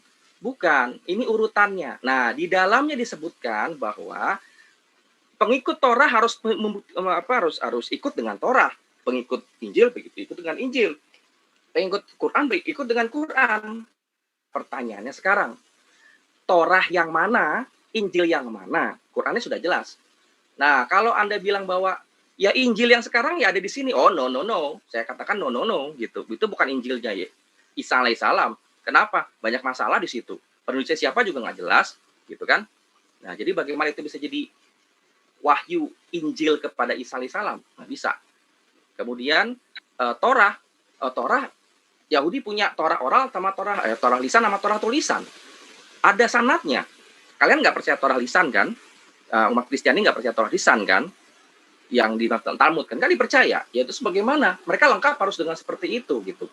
Jadi harus tadi ada yang di awal ada yang mengatakan mengenai buktikan Quran kisah-kisah dengan kitab-kitab lain. Udah banyak. Makkah aja sudah terbukti ada. Dibuktikan dalam kitab Yahudi ada Makkah itu. Silakan pelajari Profesor Menahem Ali. Dia bisa bahasa Ibrani. Jadi banyak hal-hal seperti ini nggak bisa dibahas dengan waktu yang pendek gitu. Tapi sudah terbukti. Kalau yang mengatakan mendukung penyalipan tadi mengenai Josephus itu karena diragukan karena Yesus mengatakan Yesus itu Kristus. Nggak mungkin seorang Yahudi mengatakan Yesus itu Kristus. Kemudian Tacitus itu juga, hanya mengatakan bahwa Yesus itu dihukum berat, nggak dihukum penyalipan, nggak ada crucifixion-nya, tidak ada. Demikian. Terima kasih Mas Kamarudin yang telah menjawab semampu dan sekuat tenaga. Tapi tadi sangat bagi kami ya sangat jelas. Silakan untuk teman-teman dari Muslim sesi bertanya. Bikin satu aja. Ini sudah sesi-sesi akhir. Baik, saya wakili teman-teman. Masih pertanyaan yang tadi, Bang. Siap. Ya. Rasulullah Muhammad SAW itu menyampaikan kepada kaumnya, mengajarkan Al-Quranul Karim yang sampai kepada tangan kami saat sekarang. Nah, apakah Yesus juga mengajarkan tentang kitab Lukas, menginformasikan tentang kitab Markus, kitab Matius, dan apakah juga Yesus memberitakan tentang adanya surat-surat Paulus? Ini penting karena berbicara mengenai kitab suci, itu kaitannya dengan hal yang sangat sakral, hal yang menentukan keselamatan kita di dunia dan maupun di akhirat kelak. Jadi kalau tidak ada ini, ya berarti ya kita bisa meragukan apa yang Anda katakan kemudian bahwa apa yang tertuang dalam kitab Anda adalah firman Tuhan. Karena itulah kemudian saya ingin bertanya, menegaskan kembali pertanyaan saya yang tadi. Apakah Yesus yang Anda tuhankan itu pernah memberikan berita tentang akan datangnya kitab-kitab bernama surah-surah Paulus, Galatia, Roma, dan seterusnya. Demikian juga kitab Lukas, Markus, Yohanes, Matius. Apakah Yesus pernah menyinggung kitab-kitab ini? Sementara Yesus pada saat dia menjadi guru, dia adalah oknum yang mengajarkan tentang kitab-kitab yang sudah ada jauh sebelum dia itu ada. Dia mengajarkan kitab Yesaya, dia mengajarkan kitab-kitab Tanak yang diajarkan, yang dibacakan di sinagog pada hari Sabat dan seterusnya. Pertanyaan saya, apakah kitab yang Anda tenteng sekarang, Lukas, Markus, Matius, Yohanes, surah-surah Paulus, itu pernah dikabarkan oleh Yesus akan datang kitab yang kemudian menjadi pedoman hidup orang-orang Kristen? Silakan. Oke, waktu kita reset. Nah, langsung kasih 10 menit Mas Ian. Ini sesi menjawab, juga closing statement. Karena kita sudah di ujung akhir acara. Silakan, 10 menit Mas. Cukup ya teman-teman dari Kristen 10 menit? Ya.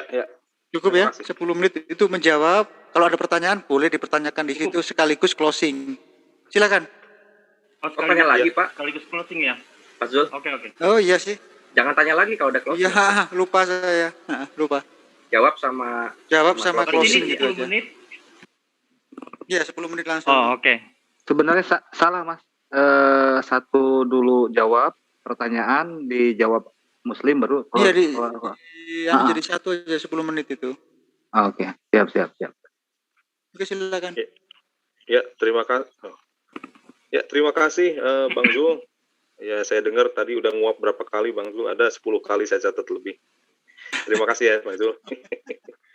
Ya, jadi menyangkut pertanyaan dari Bang Zuma tadi ya. Jadi memang tradisi penulisan itu kan terjadi setelah peristiwa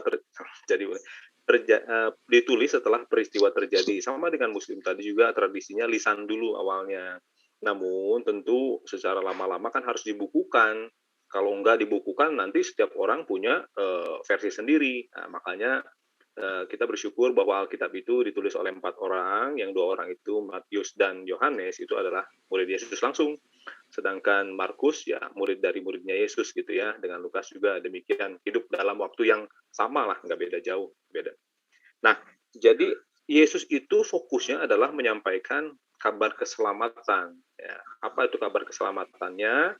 Dia menggenapi, kembali lagi pada pengertian Injil. Injil itu kan artinya adalah kabar sukacita ya, kabar baik sebenarnya, kabar baik. Apa kabar baiknya?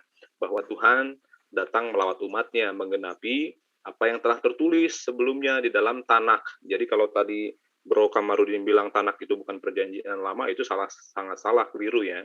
Ya, Tanakh itu adalah perjanjian lama dan itu sudah lengkap dibukukan. Apa yang tertulis dalam kitab Yahudi itu full, semuanya ada di dalam Injil atau Alkitab orang Kristen ya. Cuman susunannya aja yang berbeda. Nah, jadi Yesus itu tidak mengajarkan nanti akan ada kitab ini tidak ya, tetapi inti pesan itu yang dikembangkan oleh para murid dan juga rasul ya. Jadi rasul-rasul itu menulis apa? Menulis pesan-pesan pastoral ya. Menjelaskan apa saja ajaran Yesus yang sudah disampaikan. Seperti misalnya Rasul Paulus mengajarkan misalnya janganlah membalas kejahatan dengan kejahatan. Kan itu kan pesannya sangat baik ya.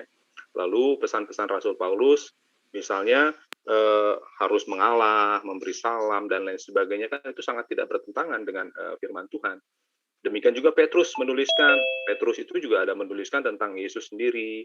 Lalu juga ada Yakobus dan lain sebagainya. Itu mereka hidup di zaman itu, bukan di zaman yang lain. Jadi mereka benar-benar pure saksi mata. Makanya Yesus katakan dalam Kisah Rasul 1 ayat 8, katakan kamu akan menjadi saksiku, memberitakan mulai dari mulai Yerusalem, Yudea, Samaria dan sampai ke ujung bumi. Karena pesan Yesus itu adalah itu, bukan masalah nulis enggaknya, itu adalah tradisi yang umum ya. Menulis itu tradisi umum, para rasul, para nabi sebelumnya itu juga tradisi umum menuliskan, membukukan untuk generasi-generasi yang akan datang gitu. Jadi kalau ditanya tentang Yesus apakah tahu akan ada ditulis ini atau tidak, Yesus itu mengatakan sangat jelas bahwa beritakanlah Injil ya. Yang memberitakan Injil itu tentu harus ada guidance kan. Nah, guidance itu seperti apa?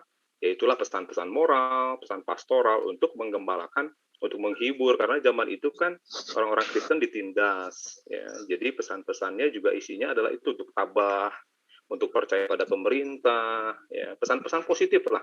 Tidak ada di dalam Alkitab itu yang pesannya negatif ya. Nah, kalau menurut saya silakan, kalau ada dibawakan di sini silakan, tapi itu semuanya pesan moral yang tidak bertentangan gitu dengan hati nurani maupun dengan ajaran-ajaran yang sebelumnya gitu. Itu mungkin dari saya. Silakan Bro Tom dan teman-teman. Bro Herdi, silakan. Oke, jadi lagi-lagi terima kasih Bro Tom. Ya, jadi lagi-lagi Bro Suma melakukan sesuatu yang tidak yang tidak bisa diterima oleh nalar. Jadi begini Bro menstandarisasi Alkitab atau Injil yang Anda selalu singgung. Anda memahami Injil seperti memahami Quran yang turun dengan rentang waktu 1 tahun, 2 tahun, 3 tahun. Ya, Injil tidak seperti itu. Ya, Injil kanonik itu adalah tulisan kesaksian dari penulisnya terhadap apa yang terhadap pelayanan Yesus. Ya, jadi bro itu sangat salah. Jadi jangan memakai parameter Quran untuk menilai Injil. Lalu tentang tadi Bro Kamarudin berbicara Injil yang berbeda. Saya minta tunjukin bro dalilnya Injil versi Quran kalau bisa ya. Karena di dalam suatu diskusi yang apalagi diskusi yang seperti ini live ya bro, Anda mempersangkakan tentu Anda punya bukti. Jangan hanya bisa menuduh, oh ini saya pun kalau seperti itu bisa bro.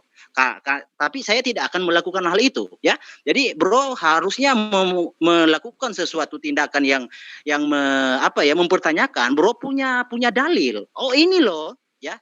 Saya kira bro paham ya. Silakan bro Jose tambahkan. Sudah, Bro Tom silakan. Oh oke. Oh, iya. Screen dulu gitu.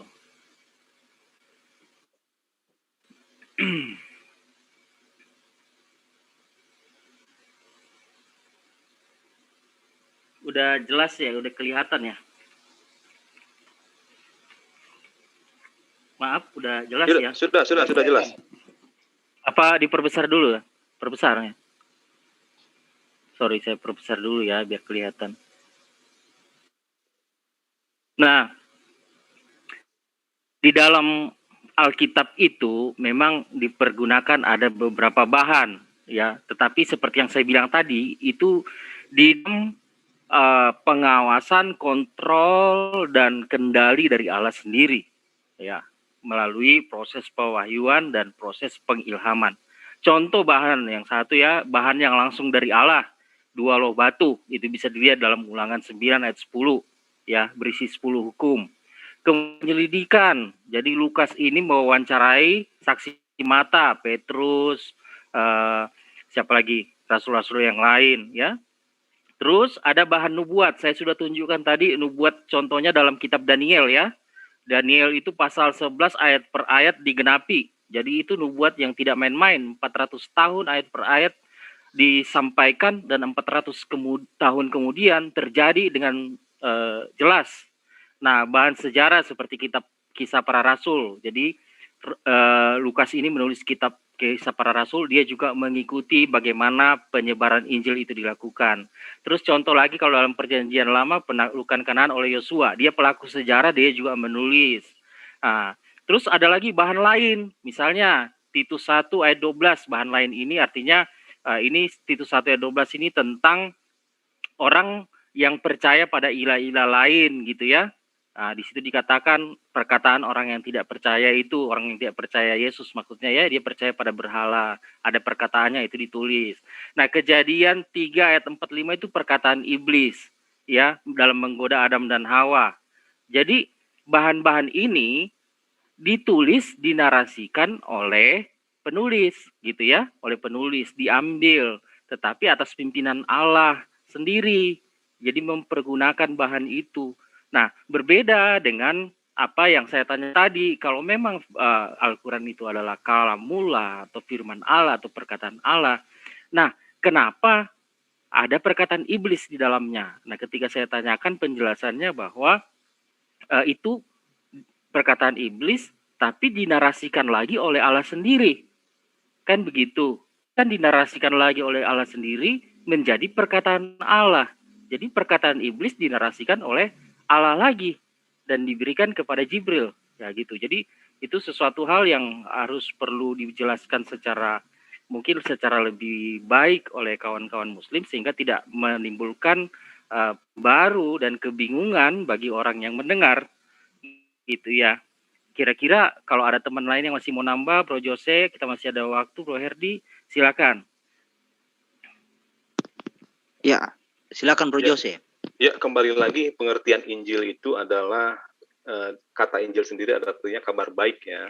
Itu. Nah, kitab Injil itu beda lagi. Nah, kalau kitab Injil ini secara spesifik adalah menuliskan, mengabarkan apa yang Yesus kerjakan selama dia hidup ya. Nah, jadi pembagiannya begitu. Perjanjian baru itu ada kitab Injil, 4 kitab Injil. Lalu setelah itu nyambung dengan kitab Kisah Para Rasul. Disitulah kiprah dari murid-murid Yesus untuk memberitakan Injil. Bahkan Paulus pun itu pergi juga memberitakan Injil ke Eropa gitu ya. Jadi sangat masih nyambung. Nah, setelah itu ada setelah Kisah Para Rasul ada Kisah Roma dan lain sebagainya, itu adalah surat-surat pengajaran, memberikan semangat, memberikan pengharapan dan lain sebagainya, juga penjelaskan siapa itu Yesus Kristus ya di situ. Jadi itulah Injil ya. Kalau Tanak mungkin teman-teman sudah tahu ya. Saya juga pernah menanyakan juga kepada teman-teman Muslim bagaimana teman Muslim menjelaskan seluruh kitabnya itu di dalam, bisa menjabarkannya, bisa nggak seperti yang kami sampaikan tadi, pembagiannya seperti ini, benang nyambungnya ke apa, benang merahnya seperti apa. Seharusnya firman Allah itu seperti itu bisa dijelaskan dengan mudah, lalu bisa juga diterjemahkan ke ratusan ribuan bahasa seperti bagaimana Alkitab gitu. Karena kalau kitab itu tidak bisa diterjemahkan dengan mudah ke suatu bahasa, itu kita ragu apakah itu benar-benar komprehensif, apakah hanya gimana isinya gitu Pak. Jadi kitab yang benar itu harusnya bisa diterjemahkan dengan mudah dan bisa diterima oleh semua suku bangsa di seluruh dunia, karena itu tujuan tulisan itu kan demikian, supaya bisa diterima oleh setiap orang gitu. Tidak ada barrier dari segi bahasa. Makanya saya nggak begitu suka kalau kembali ke bahasa asli misalnya seperti itu, karena kita baca apa yang ada yang telah diterjemahkan gitu. Itu dulu. Terima kasih teman-teman. Oke, masih ada waktunya nggak, Pak? Sudah habis, Bro. Oh, sudah habis ya udah.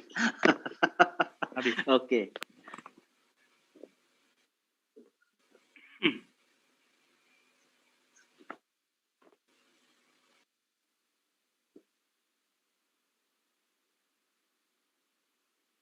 Pak Jul?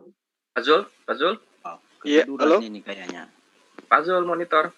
Tiduran kali ini. Bobo dia. Ada 10 kali nguap, tadi udah saya bilang. Moderatornya tidur. Oke. Bro, sorry, saya potong sebentar. Closingnya berarti 7 menit, Bro, karena kan tadi kita 10 menit itu menjawab sama closing kan, Bro ya? Benar nggak? Makanya harusnya tadi timernya, tadi seingat saya Pak Zul bilang digabung 10 menit. Jadi Digabung 7 tadi. tambah 3. Udah termasuk closing tadi. Tapi nggak Iya. apa-apa kalau mau closing Maksudnya 10 menit juga nggak apa-apa, Bro. Nah, Lanjut maksudnya aja. gini. Cuma saya tadi hanya kasih saran 7. aja. Ya, Oke, tadi kan 7. terima kasih. Saya ambil alih ya karena Pak Zul ketiduran. Oke, Ya. terima kasih tadi closing statement dari pihak Kristen sudah meluncur. Terima kasih pemaparannya. Sekarang giliran dari pihak Muslim untuk melakukan closing statement selama 7 menit berarti ya. Ya, oke. Oke, selama 7 menit. 7 menit atau 10 menit nih? Oh, 10 menit. Oke, 10 menit closing statement dari pihak Muslim meluncur setelah Anda berbicara. Silakan. Oke, baik. Saya mulai awal ya, singkat aja. Di dalam Al-Quran dikatakan, Qala Rabbi fa'anzirni ila yaumi yub'atsun. Jadi di situ dikatakan, berkata iblis, ya Tuhanku, kalau begitu maka beri tangguhlah kepadaku sampai hari manusia dibangkitkan. Nah, ayat ini juga ada di dalam kitab Kejadian. Lalu kemudian kalau ini yang menjadi dasar sahabat Kristen mengatakan Al-Quran itu bukan firman Tuhan, lalu kemudian mereka mengatakan bahwa gospel mereka itu adalah firman Tuhan, maka itu sudah membatalkan kitabnya sendiri. Karena di dalam kitab mereka itu banyak dalil di mana iblis yang berkata. Matius 4 ayat 1 sampai ayat 11, misalnya Matius 4 ayat 6, itu di situ iblis itu berkata, ya, berkatalah iblis kepada Yesus, jikalau engkau anak Allah, maka cobalah engkau jatuhkan dirimu sampai ke bawah, itulah. Karena ada tertulis bahwa Allah akan mengutus malaikatnya untuk menatang engkau di tangannya. Itu pembuktian bahwa kalau itu Anda dasarkan bahwa di dalam pernyataan tadi dalam Al-Quran surah Al-Hijr ayat 36 sebagai pembuktian bahwa itu bukan firman Tuhan, maka Anda pun akan menggagalkan kitab Anda sebagai firman Tuhan karena banyaknya perkataan iblis di dalamnya. Lalu kemudian kalau saya menjelaskan tentang Al-Quran, itu sangat banyak ayat yang menyatakan dirinya sebagai kitab yang adalah kalamullah, perkataan Allah, perkataan sang pencipta alam semesta. Tetapi di kitab gospel milik teman Kristen itu tidak ada satu ayat pun yang menunjukkan jati dirinya sebagai kalamullah, sebagai firman Allah. Tidak ada dalam bahwa gospel ini, Injil Lukas ini adalah firman Allah. Tidak ada. Tidak ada ayat seperti itu. Nah, di dalam Al-Quran, itu bertaburan ayat yang menekankan bahwa Al-Quran itu adalah benar-benar murni kalamullah.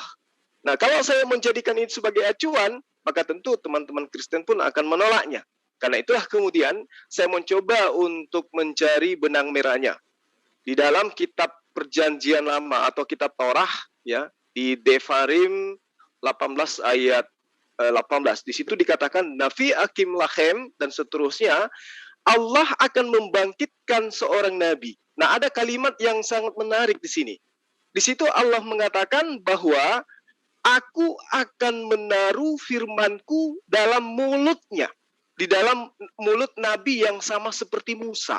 Jadi kalau orang-orang teman-teman Kristen mengakui bahwa nabi yang sama seperti Musa itu adalah Yesus, kalau sahabat Yudaisme mengatakan nabi yang sama seperti Musa itu adalah siapa? Yosua bin Nun. Tapi kalau dalam Islam sendiri jelas mengimani bahwa nubuatan ini firman yang ditaruh oleh Allah di dalam di dalam mulut seorang nabi itu jelas adalah Rasulullah Muhammad SAW. Karena terbukti bahwa di dalam pemahaman orang Islam, Al-Quran itu 100% terlontar dari mulutnya Muhammad SAW yang kemudian diimani itu adalah kalamullah, firman Allah.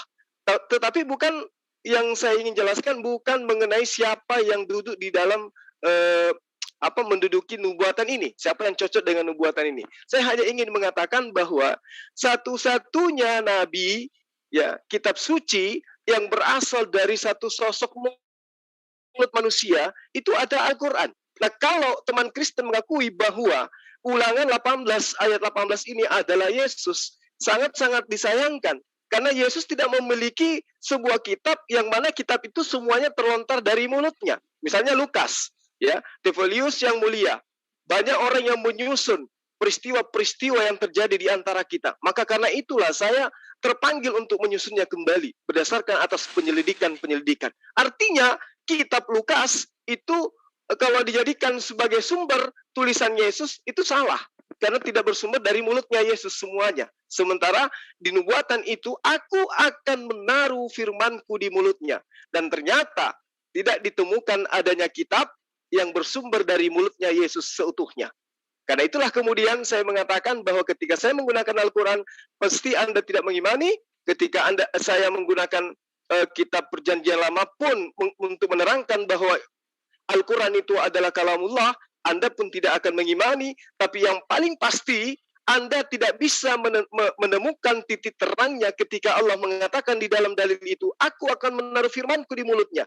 Ternyata kitab-kitab Anda tidak ditaruh di dalam mulutnya Yesus, tetapi ditaruh di dalam mulutnya Lukas, Matius, Markus, Yohanes, dan mereka ini masih diragukan apakah murid Yesus atau bukan. Yang paling pasti, Lukas tidak pernah bertemu dengan Yesus. Itu yang ingin saya jabarkan kepada Anda. Silakan yang lain. Baik, Bismillah, mudah-mudahan saya bisa persingkat jawabannya. Jadi di awal saya sudah tunjukkan apa sih kriteria Quran sebagai firman ilahiyah, sebagai wahyu ilahiyah. Ada beberapa contoh yang tidak mungkin bisa dilakukan kalau bukan Allah Azza wa Jalla. Ilah itu sendiri yang mengaturnya. Bagaimana keistimewaan Quran yang sangat berbeda, yang sangat tidak logis, yang tidak mungkin bisa dilakukan oleh manusia. Kemudian yang kedua, saya sudah tunjukkan definisi kitab suci yang selalu dikaitkan dengan ilahiyah. Kitab yang ilahiyah. Menurut KBBI, sudah saya sebutkan tadi, ada bersih dalam arti keagamaan, bebas dari celah, bebas dari noda, keramat, dan murni. Hanya Quran yang memenuhi ini. Saya tanya kembali kepada Kristiani, apakah Bible memenuhi ini? Sorry, saya tidak menggunakan Alkitab, karena kata Alkitab hanya digunakan oleh orang Indonesia dan orang Arab. Alkitab, Al-Muqaddas, dan Alkitab Indonesia. Sedangkan yang lain itu rata-rata menggunakan kata-kata Bible, Biblos, sekitaran situ. Nah, apakah Bible itu memenuhi kriteria ini? Jelas tidak. Karena untuk memegang Bible saja bebas, ya kan? Celahnya, nodanya banyak. Apakah keramat? Tidak. Murid tentang hati dan batin? Mungkin. Jadi tidak mutlak. Kemudian berikutnya tadi dibahas beberapa hal terkait dengan Injil. Ada dia yang memasak tentang Injil. Kata Injil, kalau kita cek di online ya, hanya sekedar online saja. Banyak yang mengatakan kata Injil itu berasal dari kata Evangelion. yang dari bahasa Yunani.